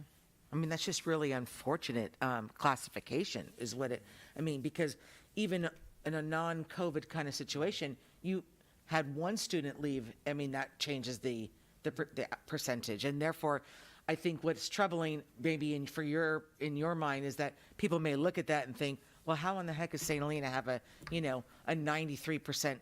But that could be like one student or two, right? So yeah. And it also, we know California is an extremely transient state, right? So to I don't hate saying it this way, but to penalize the school of origination, regardless of when the student could leave the next day and they count against us. Yeah. And not, I do understand why students that transfer to adult ed count against us because they were with us until the age of 18. But I can't really comprehend what the rationale is to counting a student that spent 3 months with us. Right. Yeah. But it is what it is. Right. And that's what's shown on the California dashboard, right? The annual. Yeah, I believe so. Yeah, the 4-year, 5-year cohorts. Yeah. 4-year. So. Okay. Great, thank you. Can we go back to slide 12? Sure can. Do you want to go there? Oh, got it.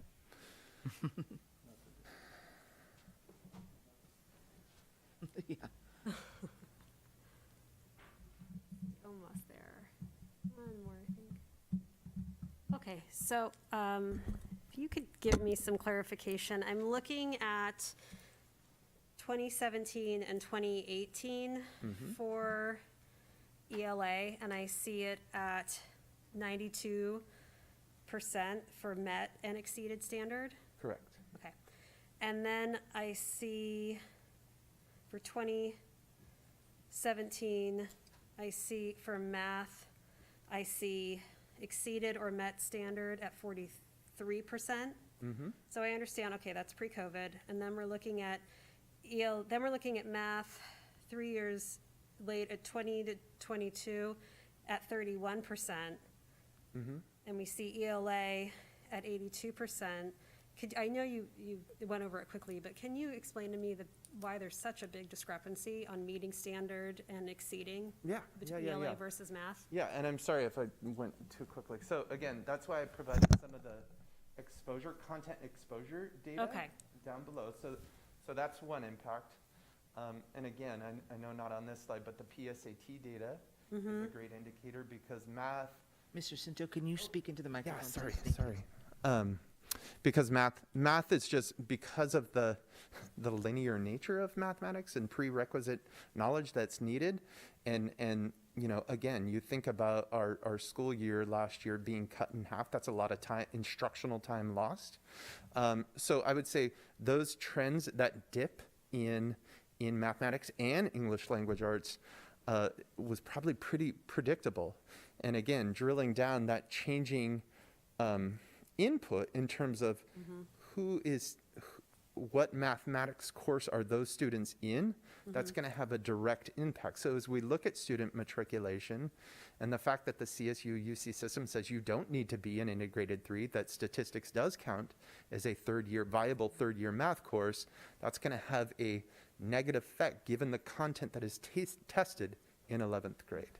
Because, history and English are the only 2 courses that students matriculate at the same time, right? And I know that's our next presentation, right? Right. So that'll help add a lot of context to this, that question that you're actually having right now. Okay. Whereas once they get to the high school, now mind you, only 60% of our students come from within our district, that's going to there's another input. I compared the ICA data for the English language arts teachers the other day. 40%, we had no scores for 40% of our students from 8th grade, because that data is not readily available because they're coming from either Montessori, Hell Mountain, Poe Valley.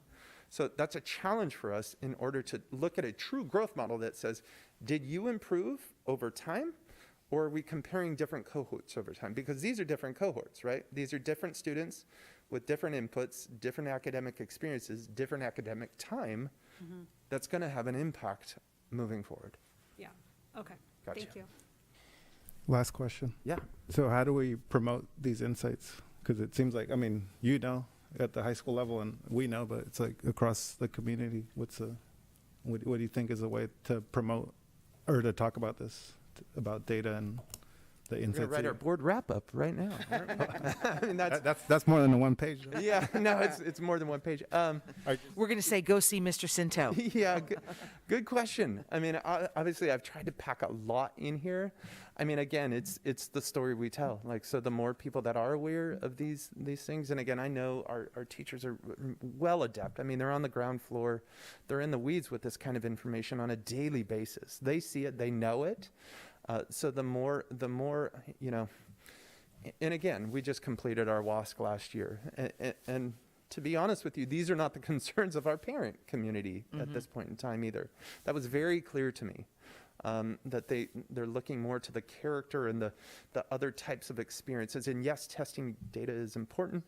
But yeah, I mean, I think the communication protocols that you guys are talking about can only help in that regard. But again, there's so much more. I mean, it's hard to do that in a newsletter. No, it's helpful to get all this and obviously within your context and explaining that to us, because again, we see the data one way, and right, like you said, it's on the context that how you present it. So and again, some of these metrics are going to sunset, right? We shouldn't be using ACT and SAT anymore. But I will say, Mr. Cinto, one thing you just said in that presentation that really just struck me was the significant decrease in academic motivation. So it's just interesting that to me, that is an automatic built-in challenge as well. That's coming out of 2 years of non-normal school year and not building upon skills every year with each class. So, I think that just ties in so well to everything else that we're doing for the students, that their social emotional learning and their wellness, and what our parents are probably, they're concerned about this. They're not like you're saying, they're not necessarily concerned about this. So I don't know, that just really struck me to hear you say that phrase, because we've been hearing about learning loss, but this is something that teachers now also have to pay attention to, right? And how do you keep those kids, how do you re-engage them? Yeah, and thank you for pointing that out. Yeah, we know, again, in a land long ago, we know student connectedness is, everything else will improve, right? If students feel connected, everything else will improve. So that's very true, and I know Mary knows this as well. On our California Healthy Kids Survey, that was, we are behind the state average in no other area except for academic motivation. Right. And the students are very candid about that. When I was talking about going into classrooms and asking them about the Sel survey and this, that, and the other, they're like, we got lazy, Mr. Cinto. Yeah, this is upperclassmen, right? They're very candid with me. So again, how do we re-engage our student population? We've got 200 some odd kids in sports right now. That's a great way, right? And talking with Miss Brazil and said, when the mask comes off, great, whatever. Let's do as much little fun stuff as we can, because they're fatigued. The adults are fatigued. So as much as we can kind of rally behind our people and support them and encourage them, and it's only going to have a positive outcome. Thank you very much. Any other comments? Thank you very much, Mr. Cinto, for all that information. Very much appreciate it. Okay, we're going to go on to 11B, which is the presentation of information supporting math detracking, and I'm going to ask Mr. Heller to speak with us. Yes, good evening. one of the first assignments I received when I joined the district in 2016 was to assist in facilitating discussions surrounding TK-12 mathematics. You may recall in 2016 we developed the Math Task Force, and we had many conversations related to content review, data analysis, and it led to training and support from Stanford mathematics professor Joe Bowler on the growth mindset in mathematics. And that growth mindset has translated into much of the work that our teachers are doing with our students, into approaching problems with a mindset that, you know, a challenge is a challenge and you can work through it. And it's really allowed our students to view mathematics in a very different light. And a lot of the teacher testimony will state that students now look at problems in a positive way instead of I'm not good at math or I can't do math. So our committee met with fidelity until the pandemic kind of derailed a lot of our work. And so when we came back this past year in person, we decided to repurpose our committee and call it the Math Alignment Committee, because we felt a lot of the work that we've done as a task force transitioned into work that we need to continue to do TK-12 math and TK-12 mathematics. And the four folks that are here tonight are extremely passionate about that work. And so I'd like to introduce Michelle Perriott, Missy Pritchett from the elementary school, Deb Carnes from the middle school, and Madison Butts from the high school, to present our work and recommendation regarding detracking in mathematics. And I think President Pelosi, it'll kind of tie in a little bit to the message that resonated with you, that Principal Cinto presented in his data analysis. So I'll turn it over to the group. Thank you for being here tonight, by the way, and presenting for us. Thank you. Hi, good evening. We just want to piggyback on what Mr. Cinto said, which is we have, Madison, where's my slide? Oh, sorry. Let me update it. Sorry about that. There's a whole bunch of stuff for you to read that I don't have to say, so I want my slide. So the truth of the matter is that K-5, we don't accelerate students. We teach them integrated curriculum within the math program. We do it all. We do it at each grade level because we need to build a base. And what we have been doing in the past several years is assessing kids at the end, and children who appear to be able to accelerate, we have them skip 6th grade and continue on so that they can get to calculus and they can get all the math that they want in the world. Unfortunately, what we have found is that that is not helpful to them or the entire body of students. So we are recommending that instead of, where's my next slide, Madison? Sorry about that. Then we don't want to do this anymore. Okay. And we have a very clear path to get to calculus that doesn't include skipping an entire year of mathematics, and having children who are younger than the older children have to have their own little place to be, and it's just kind of a little bit of a hot mess. So with that said, the elementary school is going to step back and give it to the RLS. Will you go back? Oh, go back, okay. Okay, so what Michelle was just saying is, so from K through 5, all of the students stay in a grade level math class. And students at RLS are kind of given an opportunity at the beginning to accelerate, and you skip over an entire year of 6th grade math, which is foundational. And to the point of the previous presentation and your question as to why did we see this growth in students not being prepared, and that's just from 1.5 years of interrupted learning, not an entire year of being skipped. And so this is the current model where if students are accelerated, you've got 7th grade math, 8th grade math, and then they take integrated math 1, which is the exact same course that's offered here at the high school. I use the same textbook. And then they get to the high school and they follow this pathway. And originally this was created so that students had a pathway to calculus.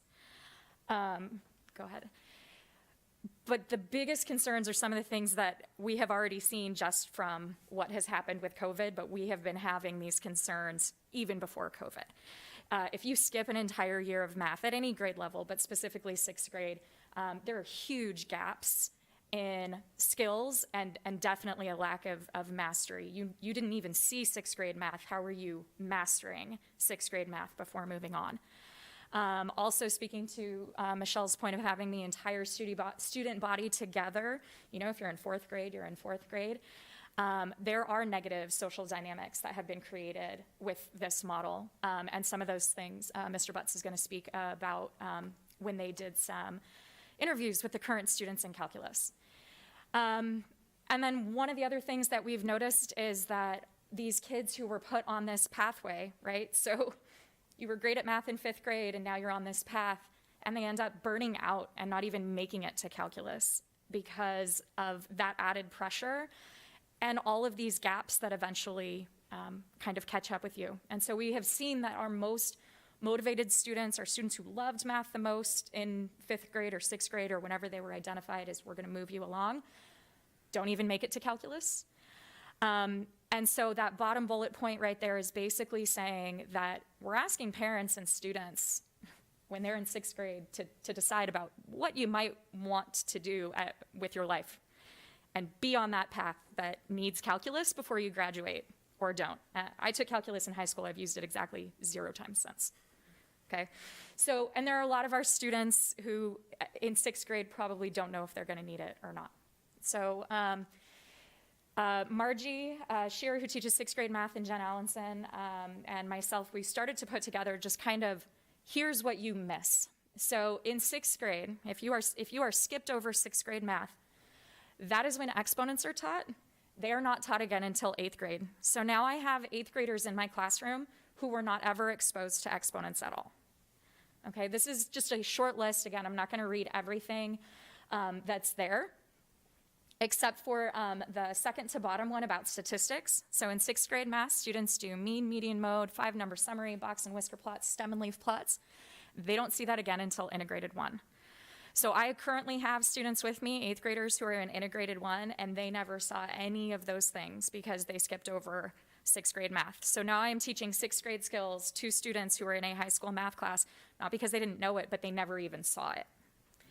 On the next slide is the same ideas. This was put together by Jen Allenson. So on the left there, you see 7th grade content that's missed. Occasionally we do have students who at the beginning of 7th grade take a test and can possibly skip 7th grade. Again, same problem. Integer and rational number operations are foundational for every year of math after. And even though they will see those things in 8th grade math doesn't teach how to add, subtract, multiply, and divide negative numbers. They miss all of it, and they show up in 8th grade, and they've not seen that stuff. Now, if they are kind of on that more, I can pick up math quickly end, do they pick it up? Yes, but we're still constantly filling holes as we're trying to move along. So after this, I believe, is you. Thank you. So detracking for our school district is we want to remove the ability for students to accelerate like this at the middle school level. So by delaying acceleration, we want to make sure students take all levels of middle school foundational rigorous math to make sure they don't have any of those gaps in their knowledge. And then we're going to give them the choice to accelerate after their sophomore year of high school. And we just feel like that's more appropriate timing because not everybody needs calculus. I mean, what we're discovering now is this calculus or nothing kind of mentality for people to enter college. It's false. You really only need calculus if you're some kind of a STEM degree, science, engineering, pure math. But if you're not going to anything like that, really statistics is better for your acceptance because it's more in line with what you want to do with your future. So here's direct feedback from some of my current calculus students. Obviously, this will remain anonymous. But one student said after skipping 6th grade math, I felt gaps at every single level in high school.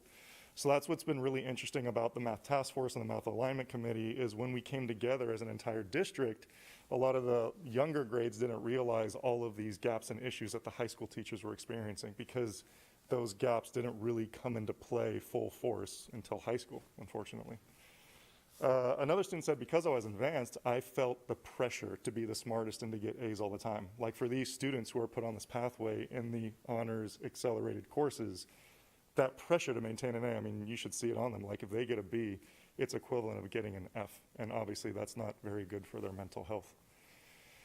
Another student said, I wasn't advanced in middle school. And they ended up taking summer school separately to get to calculus. And they said when they didn't get advanced, it made them feel stupid because they weren't set aside into this special math cohort.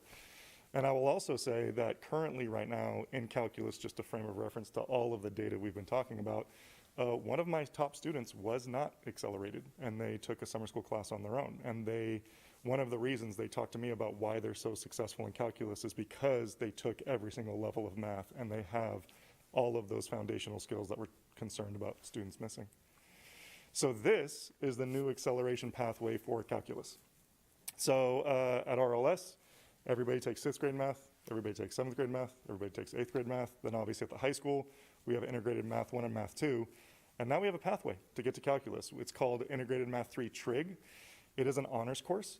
So the benefit to this new pathway, an added benefit to our accelerated students who want to get to calculus, is they're actually going to get 2 full years of a GPA grade bump on their high school GPA and transcripts because that Integrated Math 3 Trig course is a full year's honors course. So there's a lot of nice benefits in addition to not missing out on any of those gaps in your knowledge. I know this is kind of small, but this is our full math pathway because, again, calculus isn't for everybody. So we will still be offering students the dual enrollment Napa Valley College Math 106, 108, so they can earn college credit for students that don't need to get to calculus. We also offer on-level statistics, AP statistics, personal finance for when it's appropriate. So by delaying this decision, what we're actually doing is we're opening up choices and options for students. We're providing more opportunities for all of the students in our district. And one of the things I wanted to bring up, because we're trying to view potential concerns about this. And one of the concerns could be, if I'm an accelerated student and I'm on level, how do I stay engaged in the classroom? And this is an example of a math problem that I know teachers at the high school use and teachers at the middle school use. They're called low floor, high ceiling problems. So when you're in your math classroom, every single student is doing the exact same problem. However, where they take the problem is entirely up to their level. So what you see in the top right-hand corner is patterns of blocks that are changing, case 1, case 2, case 3. So a student who is new to pattern recognition can create a table of values and say case 1 has this many blocks, case 2 has this many blocks, case 3 has this many blocks, and analyze the change in pattern. A student who's maybe a little more comfortable with graphing can take that table of values, bring it over to the graph, and maybe graph a line and figure out a model that can predict the next case. A student who's another step up from that might be able to make a full-blown equation. But the point is every single kid's working on the same idea, but they're able to express their knowledge to different levels. So everybody's engaged, everybody's participating in the mathematics, but we're not excluding anybody. We're able to bring all different levels of mathematics in together, and allow them to collaborate and share their ideas. So just a little perspective. Now, obviously, this doesn't happen every day. There's still quizzes and tests, but I just think the way math classes operate, it's shifted a lot from 10, 20, 30 years ago, and I thought it was important to reflect that. Next steps, Chris, did you want to take over this part, or? So the next steps, we want to start this implementation with the 5th grade class that's moving into 6th grade. So we're going to ensure that all 6th graders have grade level math at 6th grade. So no 5th graders would advance at this point, partly because I can't speak for the 5th grade group, but but you can. But with 2 years of deficiencies in mathematics, we want to ensure all students get caught up with grade level math at 6th grade. We would want to conduct additional information sessions as needed if there are questions in the public or community about this. The California the framework for this that's being developed by Joe Bowler will be approved in July, and so that framework is a guide for us, and so we're anticipating that the tracking piece will be a fundamental piece of that when it is approved. And of course, the teachers would be provided any opportunities that they see through the Math Alignment Committee or as come up that might need instruction or training and differentiation to ensure that all students are challenged with rigorous mathematics at their grade level. And so we'll take any questions for the committee or myself at this time. Thank you very much. Is there any public comment or anyone participating on Zoom or written public comment on this agenda item? Oh. Ben Cinto.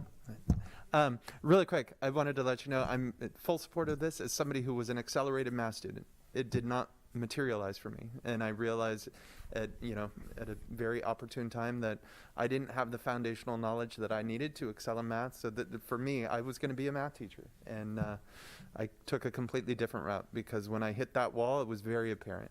On a completely other note, word on the street is that the state is looking to modify the 11th grade CAS maths. They're mining 10th grade data because they recognize that since the UC CSU system, who we should be following, is changing their what they expect students to come into, supposedly they're looking at altering that test as well to reflect content that all students would have been exposed to. Okay. That's it. Thank you. Thank you. Trustees, questions, comments for our Math Alignment Committee? Hi, thank you, teachers, so much. I've always been a big, math cheerleader or math geek or whatever you want to call it, but I want to know, let the staff that are all teaching math to our students know that I am really excited about what's ahead, and I think that it's really the answer for our district and for most of all for our students. I hope that the teachers that have participated in this working group know how appreciated they are and how we're so glad that you have come up with a solution that is really from your expertise. I definitely would agree to what Trustee Haug said. Thank you very much. And I guess my one question I have is, so how, right now, and like maybe in the past 3 or 4 years, how many students would accelerate into 7th grade math? Ooh, yeah, that's a question. As we started this work between the high school and the middle school probably 5 or 6 years ago when we started really tightening down who got in, because we were over-identifying kids and then finding out that they were even just going into integrated 2 as freshmen and not being successful. And so we used to have 2 entire classes. Half of our 8th graders used to take algebra. That was a thing by the state, and we realized that was not good. And so then we got more and more refined in our process, and at this current year, there are 7 students in the accelerated 6th grade class.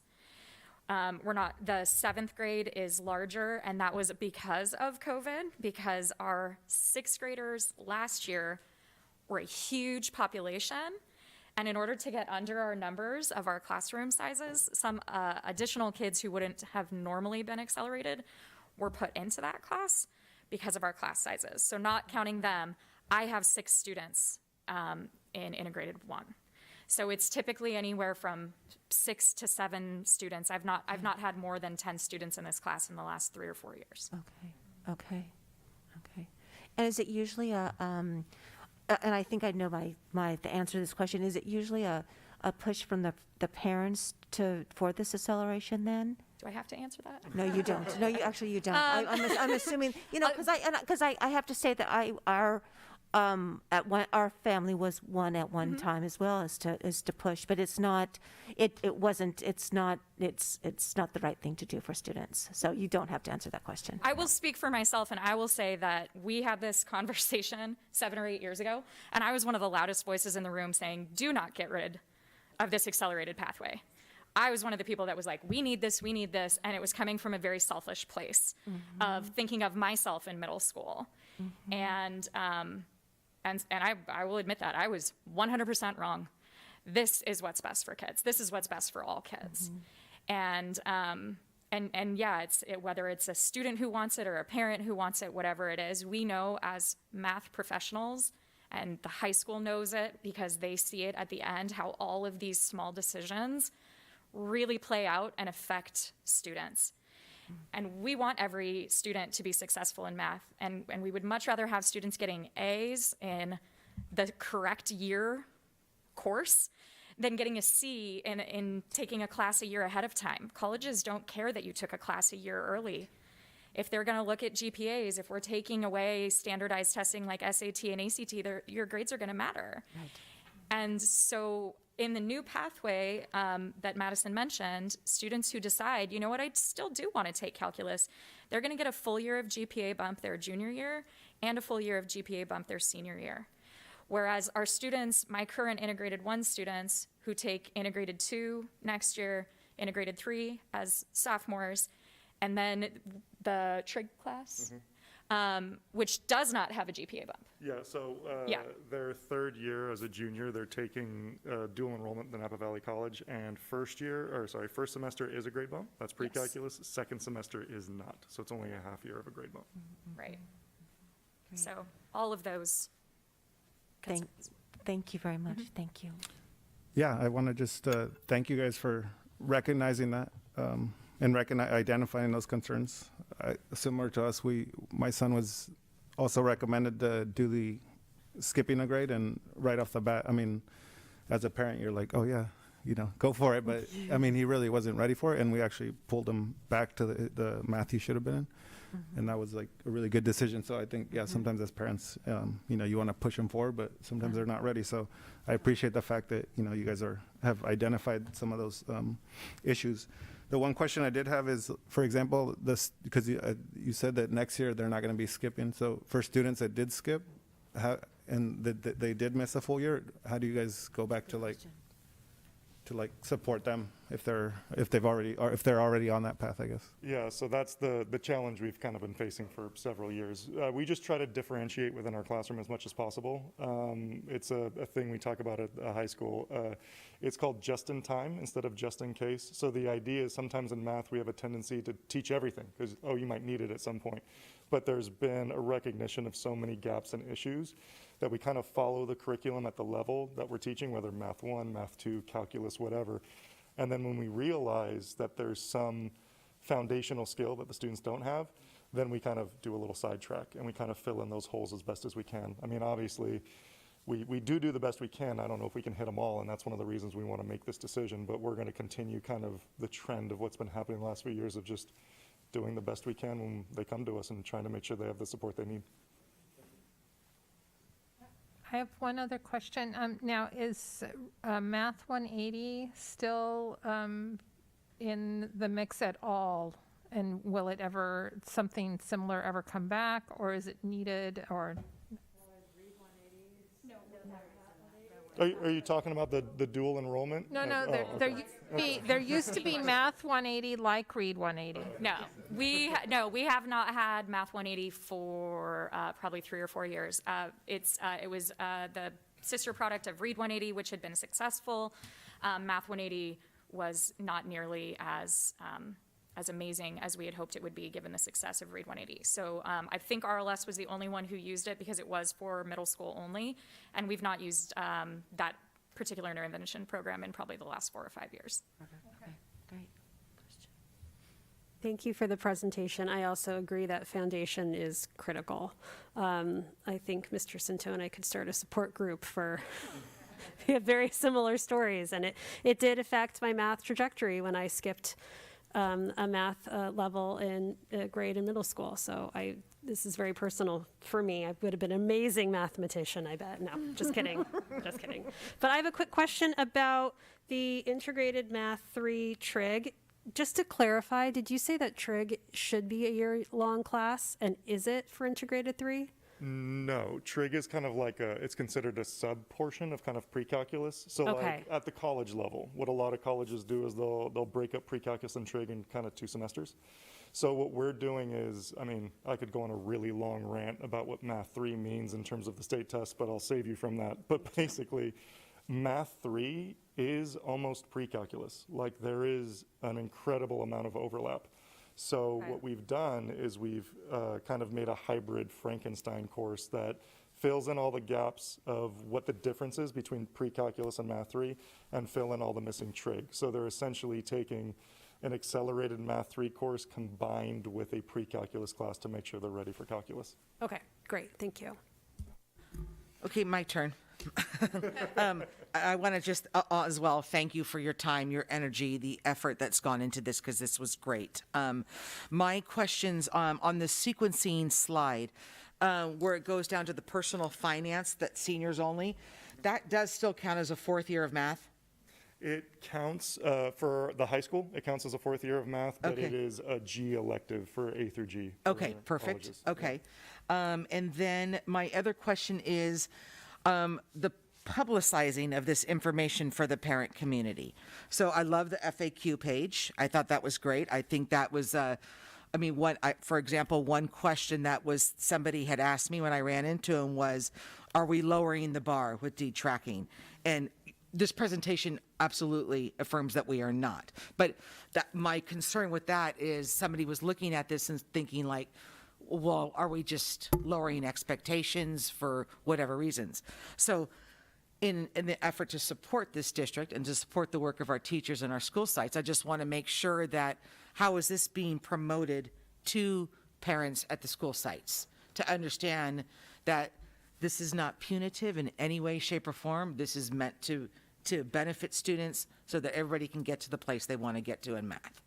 Does that make sense? Does my question make sense? So that's what I'm interested in knowing. Yeah, well, obviously tonight was the first leg of that. We wanted to, invite the community and have a discussion about this at the meeting in conjunction with their presentation. So we do have a meeting here in March to talk about next steps. So, this was the first leg, and to see what kind of feedback our committee received, or positive responses, negative responses, middle of the road, and it feels like everything's positive moving forward. Yeah. So we'll talk about ways that we can distribute and provide information for the FAQs. It might be a Zoom meeting, it might be an in-person meeting. Okay. That was another thing we wanted to wait on too, is Okay. to see how we could conduct these types of things to provide additional information as needed. Or is additional information needed, or are people comfortable with this? So Sure.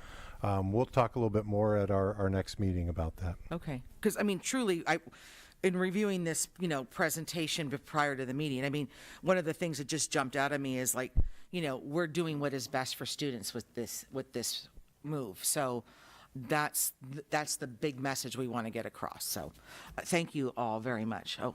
Yeah, a quick message, just since this is our first group of fifth graders, that if we go this course would not be accelerating and skipping sixth grade math. Personally, in sixth grade, I was in Mexico City, and the math curriculum there was more advanced and a bit quicker than when I came back to the United States. I was in algebra in seventh grade, myself and another boy, Garrett Vargas. He may be followed by Mensa, and he did go on to college in 12th grade. In seventh grade, I did very well in algebra, but I did not do every last bit of homework and every last detail, and had a fabulous teacher who said, you take it again in eighth grade. I got 100% of every last point, and I actually ended up being one of 2 advanced math honors award winners for calculus in 12th grade. Went on to biochemistry, but it just was right to go back into the right course. For the last 12 years, as a middle school assistant principal at our school, kids could optionally, if they achieved a standard, skip 7th grade and go into 8th grade math. Here we've done that as a 6th grade potential skip. In both cases, for all of those years, for 12 years, there's very clear standards that usually are about 3 different factors: the coursework, how they achieve certain levels of tests, and the state tests, in addition to teacher input. That help people be part of that path or not to accelerate. So for multiple years, we've only had about 10 or so reach that level. I'm always recommending that people remember how advanced students are, and to continue to follow the recommendation that for many years the Math Task Force has said is stay the course. You'll continue to be a very advanced math student. Perhaps you do want to have that extra challenge, but that will support and continue to help people understand the path really clearly. And people have accepted, understood that. Often they do decide not to even make that advanced performance, and we're very used to accepting and working with people at many different levels in every other curricular area, so it makes sense for this too as well. Thank you. Thank you, everybody, and thank you for being here tonight. I know you've had a long day as well, so thank you very much for being here. Thank you for staying, because that goes on the volunteer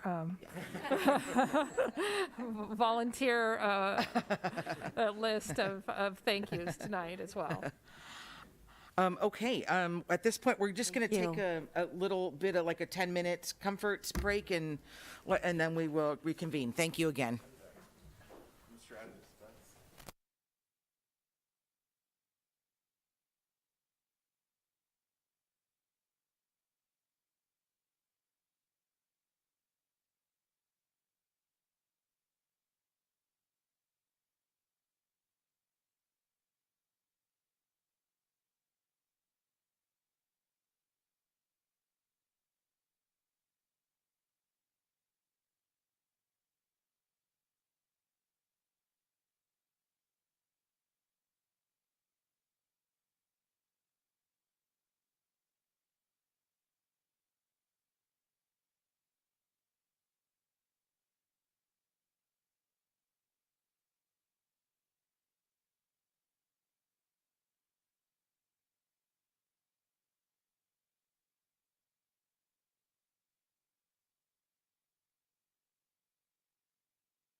Okay, welcome back, everybody.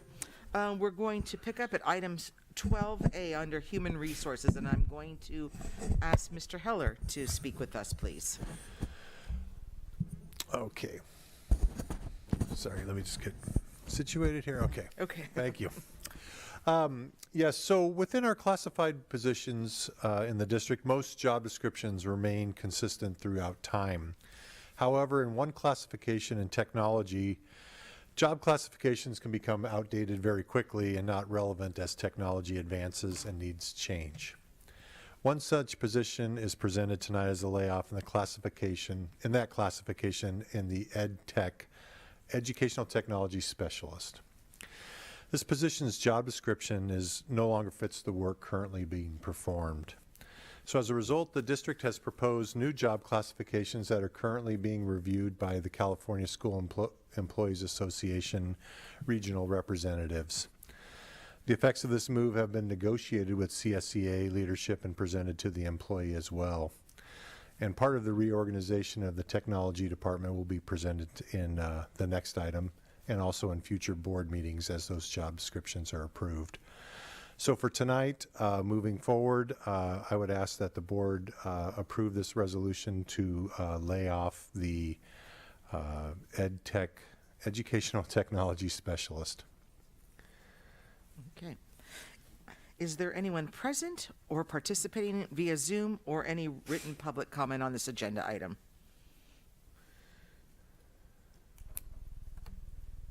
There's no public comment. Thank you. Trustees, do you have any questions about this agenda item? I do not. Okay.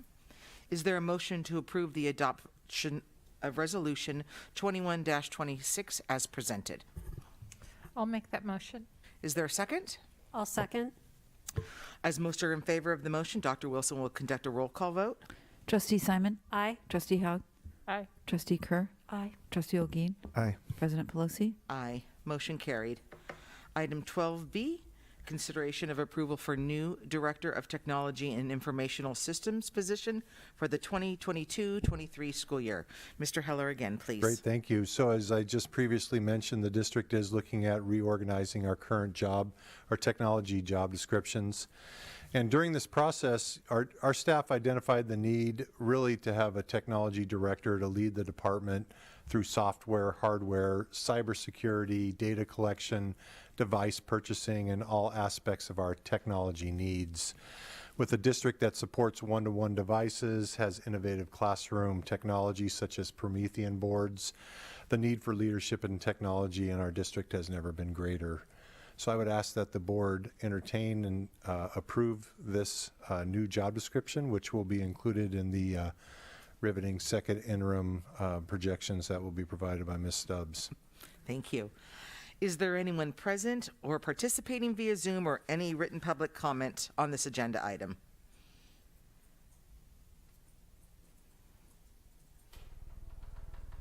There's no public comment. Trustees, do you have any questions about this agenda item? No.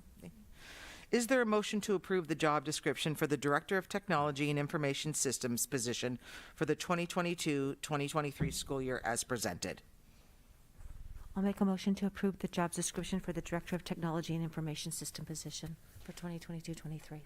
Is there a second? I'll second. As most are in favor of the motion, Dr. Wilson will conduct a roll call vote. Trustee Simon? Aye. Trustee Haug? Aye. Trustee Kerr? Aye. Trustee Olguin? Aye. President Pelosi? Aye. Motion carried. Item 12C. Excuse me. Review and consider approval of the 9th contract amendment for Andrea Stubbs, Chief Business Official. Dr. Wilson, please. Yes, President Pelosi and Governing Board, if I might speak to items C and D collectively and then ask for you to consider them individually, I would appreciate that. Sure, that would be great. That license. Our Chief Academic Human Resources Officer and our Chief Business Official have been working with us for a number of years, and we appreciate their commitment, loyalty, consistency, and really good work. And at this time, I would recommend that we extend each of their contracts to an additional year that will keep them with us in the district through 24-25. Thank you. Is there anyone present or participating via Zoom or any written public comment on this agenda item? There's no public comment. Trustees, do you have any questions or comments about this agenda item? No. Okay. Is there a motion to approve the 9th contract amendment for Andrea Stubbs as presented? All right. I would motion to approve the 9th contract amendment for Andy Stubbs. Is there a second? I'll second. As most are in favor of the motion, Dr. Wilson will conduct a roll call vote. Trustee Simon? Aye. Trustee Haug? Aye. Trustee Kerr? Aye. Trustee Olguin? Aye. President Pelosi? Aye. Motion carried. Item 12D will go straight into if there is anyone present or participating via Zoom or any written public comment on this agenda item.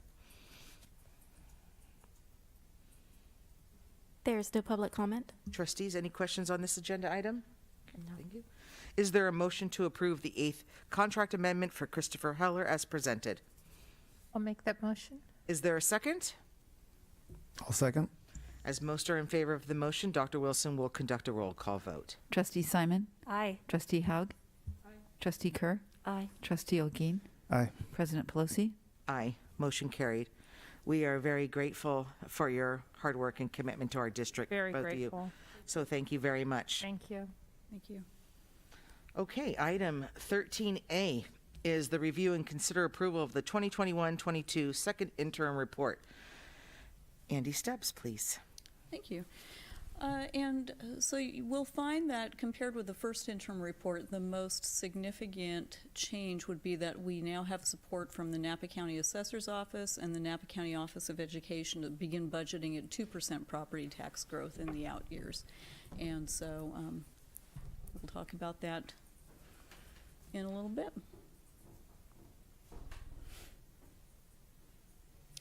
So this slide here shows some of the changes in revenue since the 2021-22 first interim report was presented in December. And overall, our revenue since reported in December has changed less than 1%, less than a 1% increase. And the most significant changes would be receiving some prior year property tax revenue in the amount of $67,858, and then going down through the row, we've had some restricted adjustments, and then as always, we've seen a bump in local revenue because we book donations and scholarships as we receive them. The next couple of slides go through some of the changes to expenditure budgets since December, and now that we're well into the school year, we're able to begin reducing some of our supplemental pay budgets under certificated salaries and classified salaries, and then also reducing some of this year's budgets for a couple of ongoing vacancies that we've had. In transportation, we've continued to use Michael's Transportation Services to fill that gap. We're still looking for one driver. And then also technology, the one position that has gone unfilled as we've been working on the job descriptions and so forth. And then the change to employee benefits reflects the changes to salaries that you see there. And then with non-personnel expenses, we've had some mid-year adjustments also. For example, shifting some costs from one category to the other. From supplies and materials to services and operating. And probably our most significant budgetary change in the expenditure realm would be in the area of services and operating expenses. So for example, we have some potential special education increased costs, so we increased our budget there. And then as we have not filled our one of our transportation positions for a school bus driver, we have been shifting our budget under classified salaries over to services and operating expenses so we can continue to have a contracted driver there. And then also we shifted some budget under capital outlay for repairs up to services and operating expenses. And then also for some technology expenses, we had budgeted under a certain category and we just shifted that to a different category because much of that purchase had to do with licenses. And so we're just accounting for it in a different category. And then additionally, we have increased our budget in the services and operating expenses to account for some of the donations that you saw reflected in the previous slide, so for scholarships and so forth. And then some other adjustments to restricted accounts. And then another thing that I want to talk about on this slide would be our contribution to food services. I'm very happy to report that because of the ongoing meal waivers this year, we've been able to reduce our contribution to food services by approximately $147,000, which is very exciting. We've really been getting quite a bit more revenue this year. And we have increased labor a little bit. We've added a 3-hour food services 1 position this year. And then with the shift in the state to universal meals for all next year, we anticipate that we'll be able to continue to see somewhat of a decrease to our contribution to food services, so we're excited about that. So overall, though, the net change to our expenditure budgets is less than a 1% decrease. And then the next couple of slides may look familiar to you. A lot of the information is very similar to what you saw in the first interim report. I did mention that now with the support of the Napa County Assessor's Office and the Napa County Office of Education, we are able to budget in the 2 out years at 2% property tax growth. And then on this slide, I also show some of the adjustments that we're making to our budget based on one-time restricted COVID relief funds, and so as we spend those down, then we remove those from the budget. With the ESSER 3 federal dollars there in 23-24, you do see an increase to the budget there of almost $545,000, and that's because those federal funds are considered unearned revenue, which means we have to book them in the year that the spending is anticipated, and so we're anticipating spending most of those dollars in 23-24. This slide will look familiar to you also compared with first interim. Not a lot of change to these assumptions here. You'll notice at the bottom that I reference a statutory cost of living adjustment and what our revenue sharing neighbors, ADA school districts, are calling the super COLA.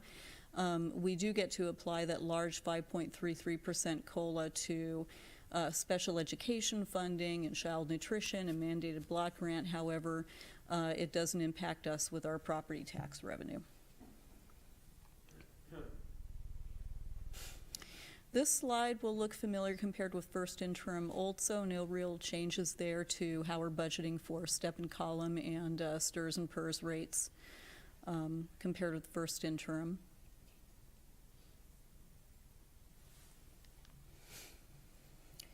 Here we've got a couple other changes. We did talk under Mr. Heller's item around the Director of Technology, and this was also in the first interim report for 2022-23. We did budget a placeholder of approximately $145,000 for classified staff changes, and that would be a combination of the net of some of the technology job description changes and also adding back in the floating custodial position that we had prior to the pandemic.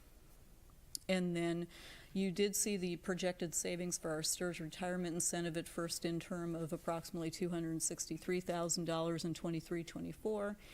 Then the third item down reflects the changes to our restricted expenditure budgets in alignment with those changes that we made to restricted revenue on the previous slide as we're spending down or shifting where we're spending some of our federal COVID dollars.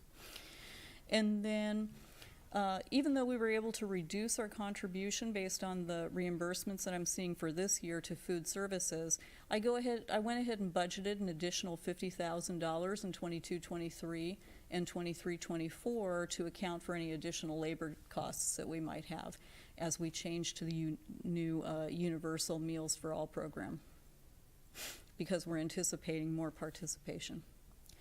And then, as we'll talk about in the next item regarding the budget assumptions, you'll see in the budget assumptions that we make a little shift to our allocation restoration plan, and now that we have achieved a balanced budget, and you'll see in the final slides, we can begin to make a small contribution to Fund 14 again, which is our deferred maintenance account, and so I reflect that here. And so the net impact of all these changes compared with first interim, you have the snapshot of the multi-year projection from the first interim in the top table there. And at that time we had especially because we were able to use a lot of our COVID funds in 21-22, we had a healthy surplus projected for this year, a little bit of a deficit in 22-23, and then a little bit of a surplus in 23-24. And now with our second interim report, and I apologize because it should say second interim report in the little table there, we've got a healthier surplus this year, and then a surplus in 22-23 and one in 23-24. So essentially with these changes and being able to budget now at 2% property tax growth in the out years, we have in effect a balanced budget. I'm pleased to report. So the fiscal outlook is looking a little bit better. And you do see that the reserve percentage drops a little bit comparing the first interim on the top row to the second interim on the bottom row. And that has to do with the fact that we are, in particular, we're now setting aside $3.3 million in the general fund for the RLS field and track renovation project, which was board approved in December. And then when we begin to incur those expenditures, we'll be transferring that over to Fund 40, but we're going to be looking at cash flow and so forth before we do that. And so this slide just briefly outlines some of our next steps.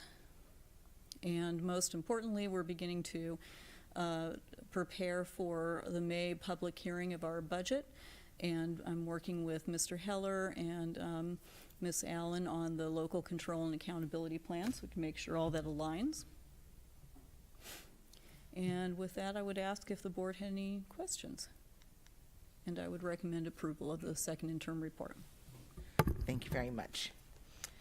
Is there anyone present or participating via Zoom or any written public comment on this agenda item? There's no public comment. Trustees, any questions about this agenda item? No? Okay. No, thank you as always. Is there a motion to approve the 2021-2022 second interim report as presented? I'll make a motion to approve. Is there a second? I'll second. As most are in favor of the motion, Dr. Wilson will conduct a roll call vote. Trustee Simon? Aye. Trustee Haug? Aye. Trustee Kerr? Aye. Trustee Olguin? Aye. President Pelosi? Aye. Motion carried. Item 13B, review and consider approval of contracts over $25,000. Ms. Sandy Stubbs again. Thank you. And I would like to pull the Sonic contract from the motion. I'd Okay. like to do a little bit more research to better clarify for the board the difference between the discounted amounts between this year and the proposed contract. Okay, thank you. So then the remaining two contracts, the first would be with PBK, which is an architect that we used before with the PAC building, if I recall. And this would be the formal contract for the High School Hall of Fame project. And the board already approved the proposal from PBK for this work, but now they're just approving the formal contract draft with all of the information in there. And then the last contract, this would be a 5-year contract that we would put in place with the Department of General Services, and what this allows us to do is have access to their case management and hearing services should any employee ever need one due to a layoff. And so we don't have to pay for these services until we use it, but we would definitely have that available if needed. And so with that, I would ask the board to approve the two contracts over $25,000. Thank you. Is there anyone present or participating via Zoom or any public comment on this agenda item? There's no public comment. Trustees, do you have any questions about this agenda item? No, I don't. I have a quick question about the PBK. So it does state that the project is entirely funded by donations. So this fee, this $60,000 for the architectural services, that are there currently enough donations to pay for that? How does that work? Yes, that's a great question, and the donor that we've been working with did actually provide us with an initial donation, which was board approved at a prior board meeting of $100,000, and that's covering the cost of this and also the initial cost of Greystone West for construction management. Mm-hmm. Good question. I'm going to amend the motion just slightly since we have one contract pulled off of that agenda item. So is there a motion to approve the 2 contracts, not including the contract for Sonic, over $25,000 as presented? Motion to approve the 2 contracts except for Sonic. Is there a second? I'll second. As most are in favor of the motion, Dr. Wilson will conduct a roll call vote. Trustee Simon? Aye. Trustee Haug? Aye. Trustee Kerr? Aye. Trustee Olguin? Aye. President Pelosi? Aye. Motion carried. Item 13C, second board review of the 2022-23 budget assumptions. Andy Stubbs, please. Thank you. And I did share this new draft of the budget assumptions with the Business Operations Committee via email this Monday, and they will see them and provide their feedback and also potentially support for this draft of the budget assumptions during the April 13th committee meeting. So I've highlighted all the changes since the board has seen this last, and I'll just go through a few of those changes with you this evening. The first would be here on page 1, and this reflects the 2% budgeting of property tax revenue in beginning in 2022-23, which was discussed during the second interim report. And then the next highlight that I'd like to review is on page 5.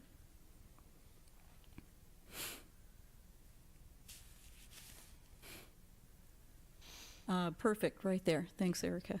And this would be the allocation restoration plan, and this reflects the concept that if we have a budget in which we're projecting a surplus, that we would make an additional contribution to Fund 14. And so what I'm saying here is that I'm reducing what you see there from the $100,000 to the $50,000 because we're going ahead and we're reinstating the $50,000 back into the budget, and so this is saying that we would make an additional $50,000 for a total of $100,000.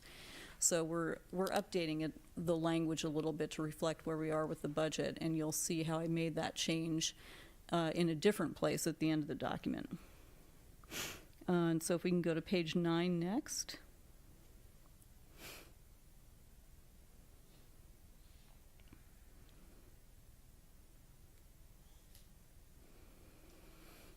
And so here's where I've revised the language around our contribution to Fund 14 to include the restoration of that $50,000 to Fund 14. And again, the Business Operations Committee will review this on April 13th and provide some feedback and hopefully their support for this draft of the budget assumptions. But I do think it's important to begin to rebuild our set-asides for deferred maintenance.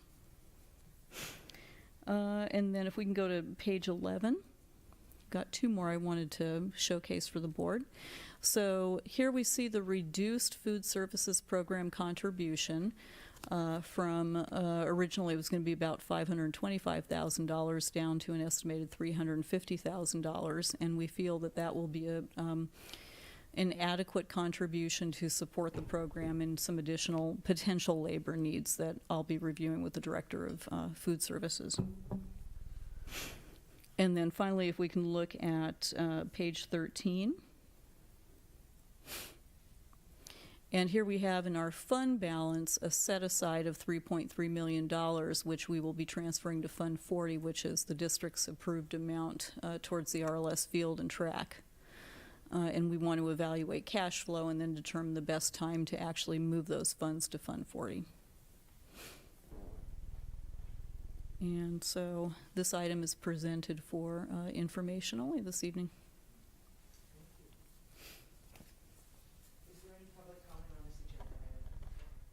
Is there any public comment on this agenda item? There's no public comment. Trustees, any questions about this agenda item? No?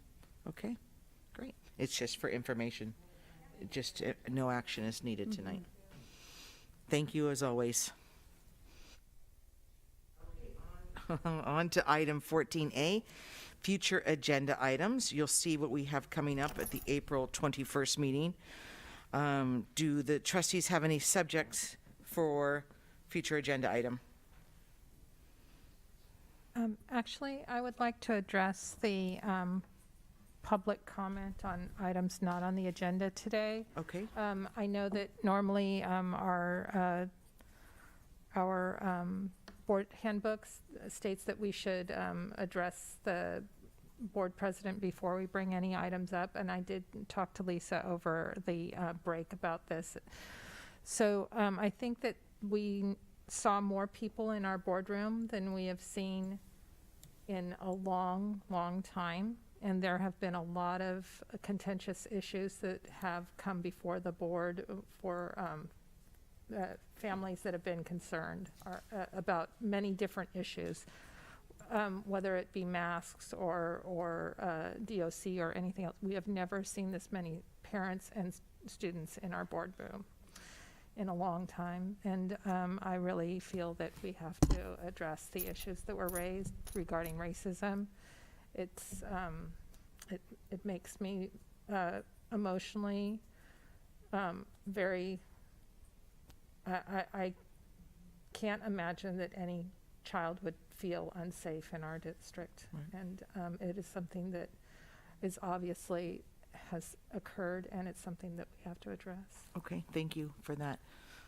Thank you, Maria. I agree with you. And what I would like to do next, if it's possible for next time, is to review the current policies in place at the school sites. I need a bit of an education to understand what we're currently doing to deal with racist remarks and actions on each campus. I think that would be a good starting point for me to see what we are doing, and then take it from there is what else we need to do, because it does sound like more needs to be done. Okay. So the way this will work is we need to have a majority of the board approve and be in favor of putting this item on the agenda. We would give Dr. Wilson direction and guidance of what we're looking for. So first in process, do we have a majority who would like to move forward with this item? So that I obviously have Trustee Simon and how? Jeannie? Okay. And I say that because, like, when, Maria, when you first said something, I'm thinking, well, what's going to come before us then in April? Because as we know, it's a long process, a long conversation. But having policies come up and first might be the starting point of a conversation. So I like that idea. So I am in support of that. Yes, I think Laura's way of approaching us to see what policies we have and discuss them, and let the speakers that spoke during public comment know that it'll be on the agenda. Okay, and Trustee Olguin also provided support, as I would as well. So, Dr. Wilson, what I'm hearing, if you're hearing the same thing, is for April, if we can have an agenda item that would allow us to review the current policies that center around what I heard through public comment was hate speech or racist speech and behavior and bullying. That's what I captured. And I think that's ample to start our discussion. Trustees, would you agree with that? Yes. Okay. And if I may clarify, you are referring to the board policies? Correct. Okay. Yes. Thank you.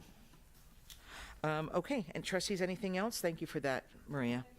Actually, maybe we could just have as background material the resolutions that have gone before the board, that have been the recent resolutions regarding, because I know we've passed some recent resolutions regarding hate speech and racism.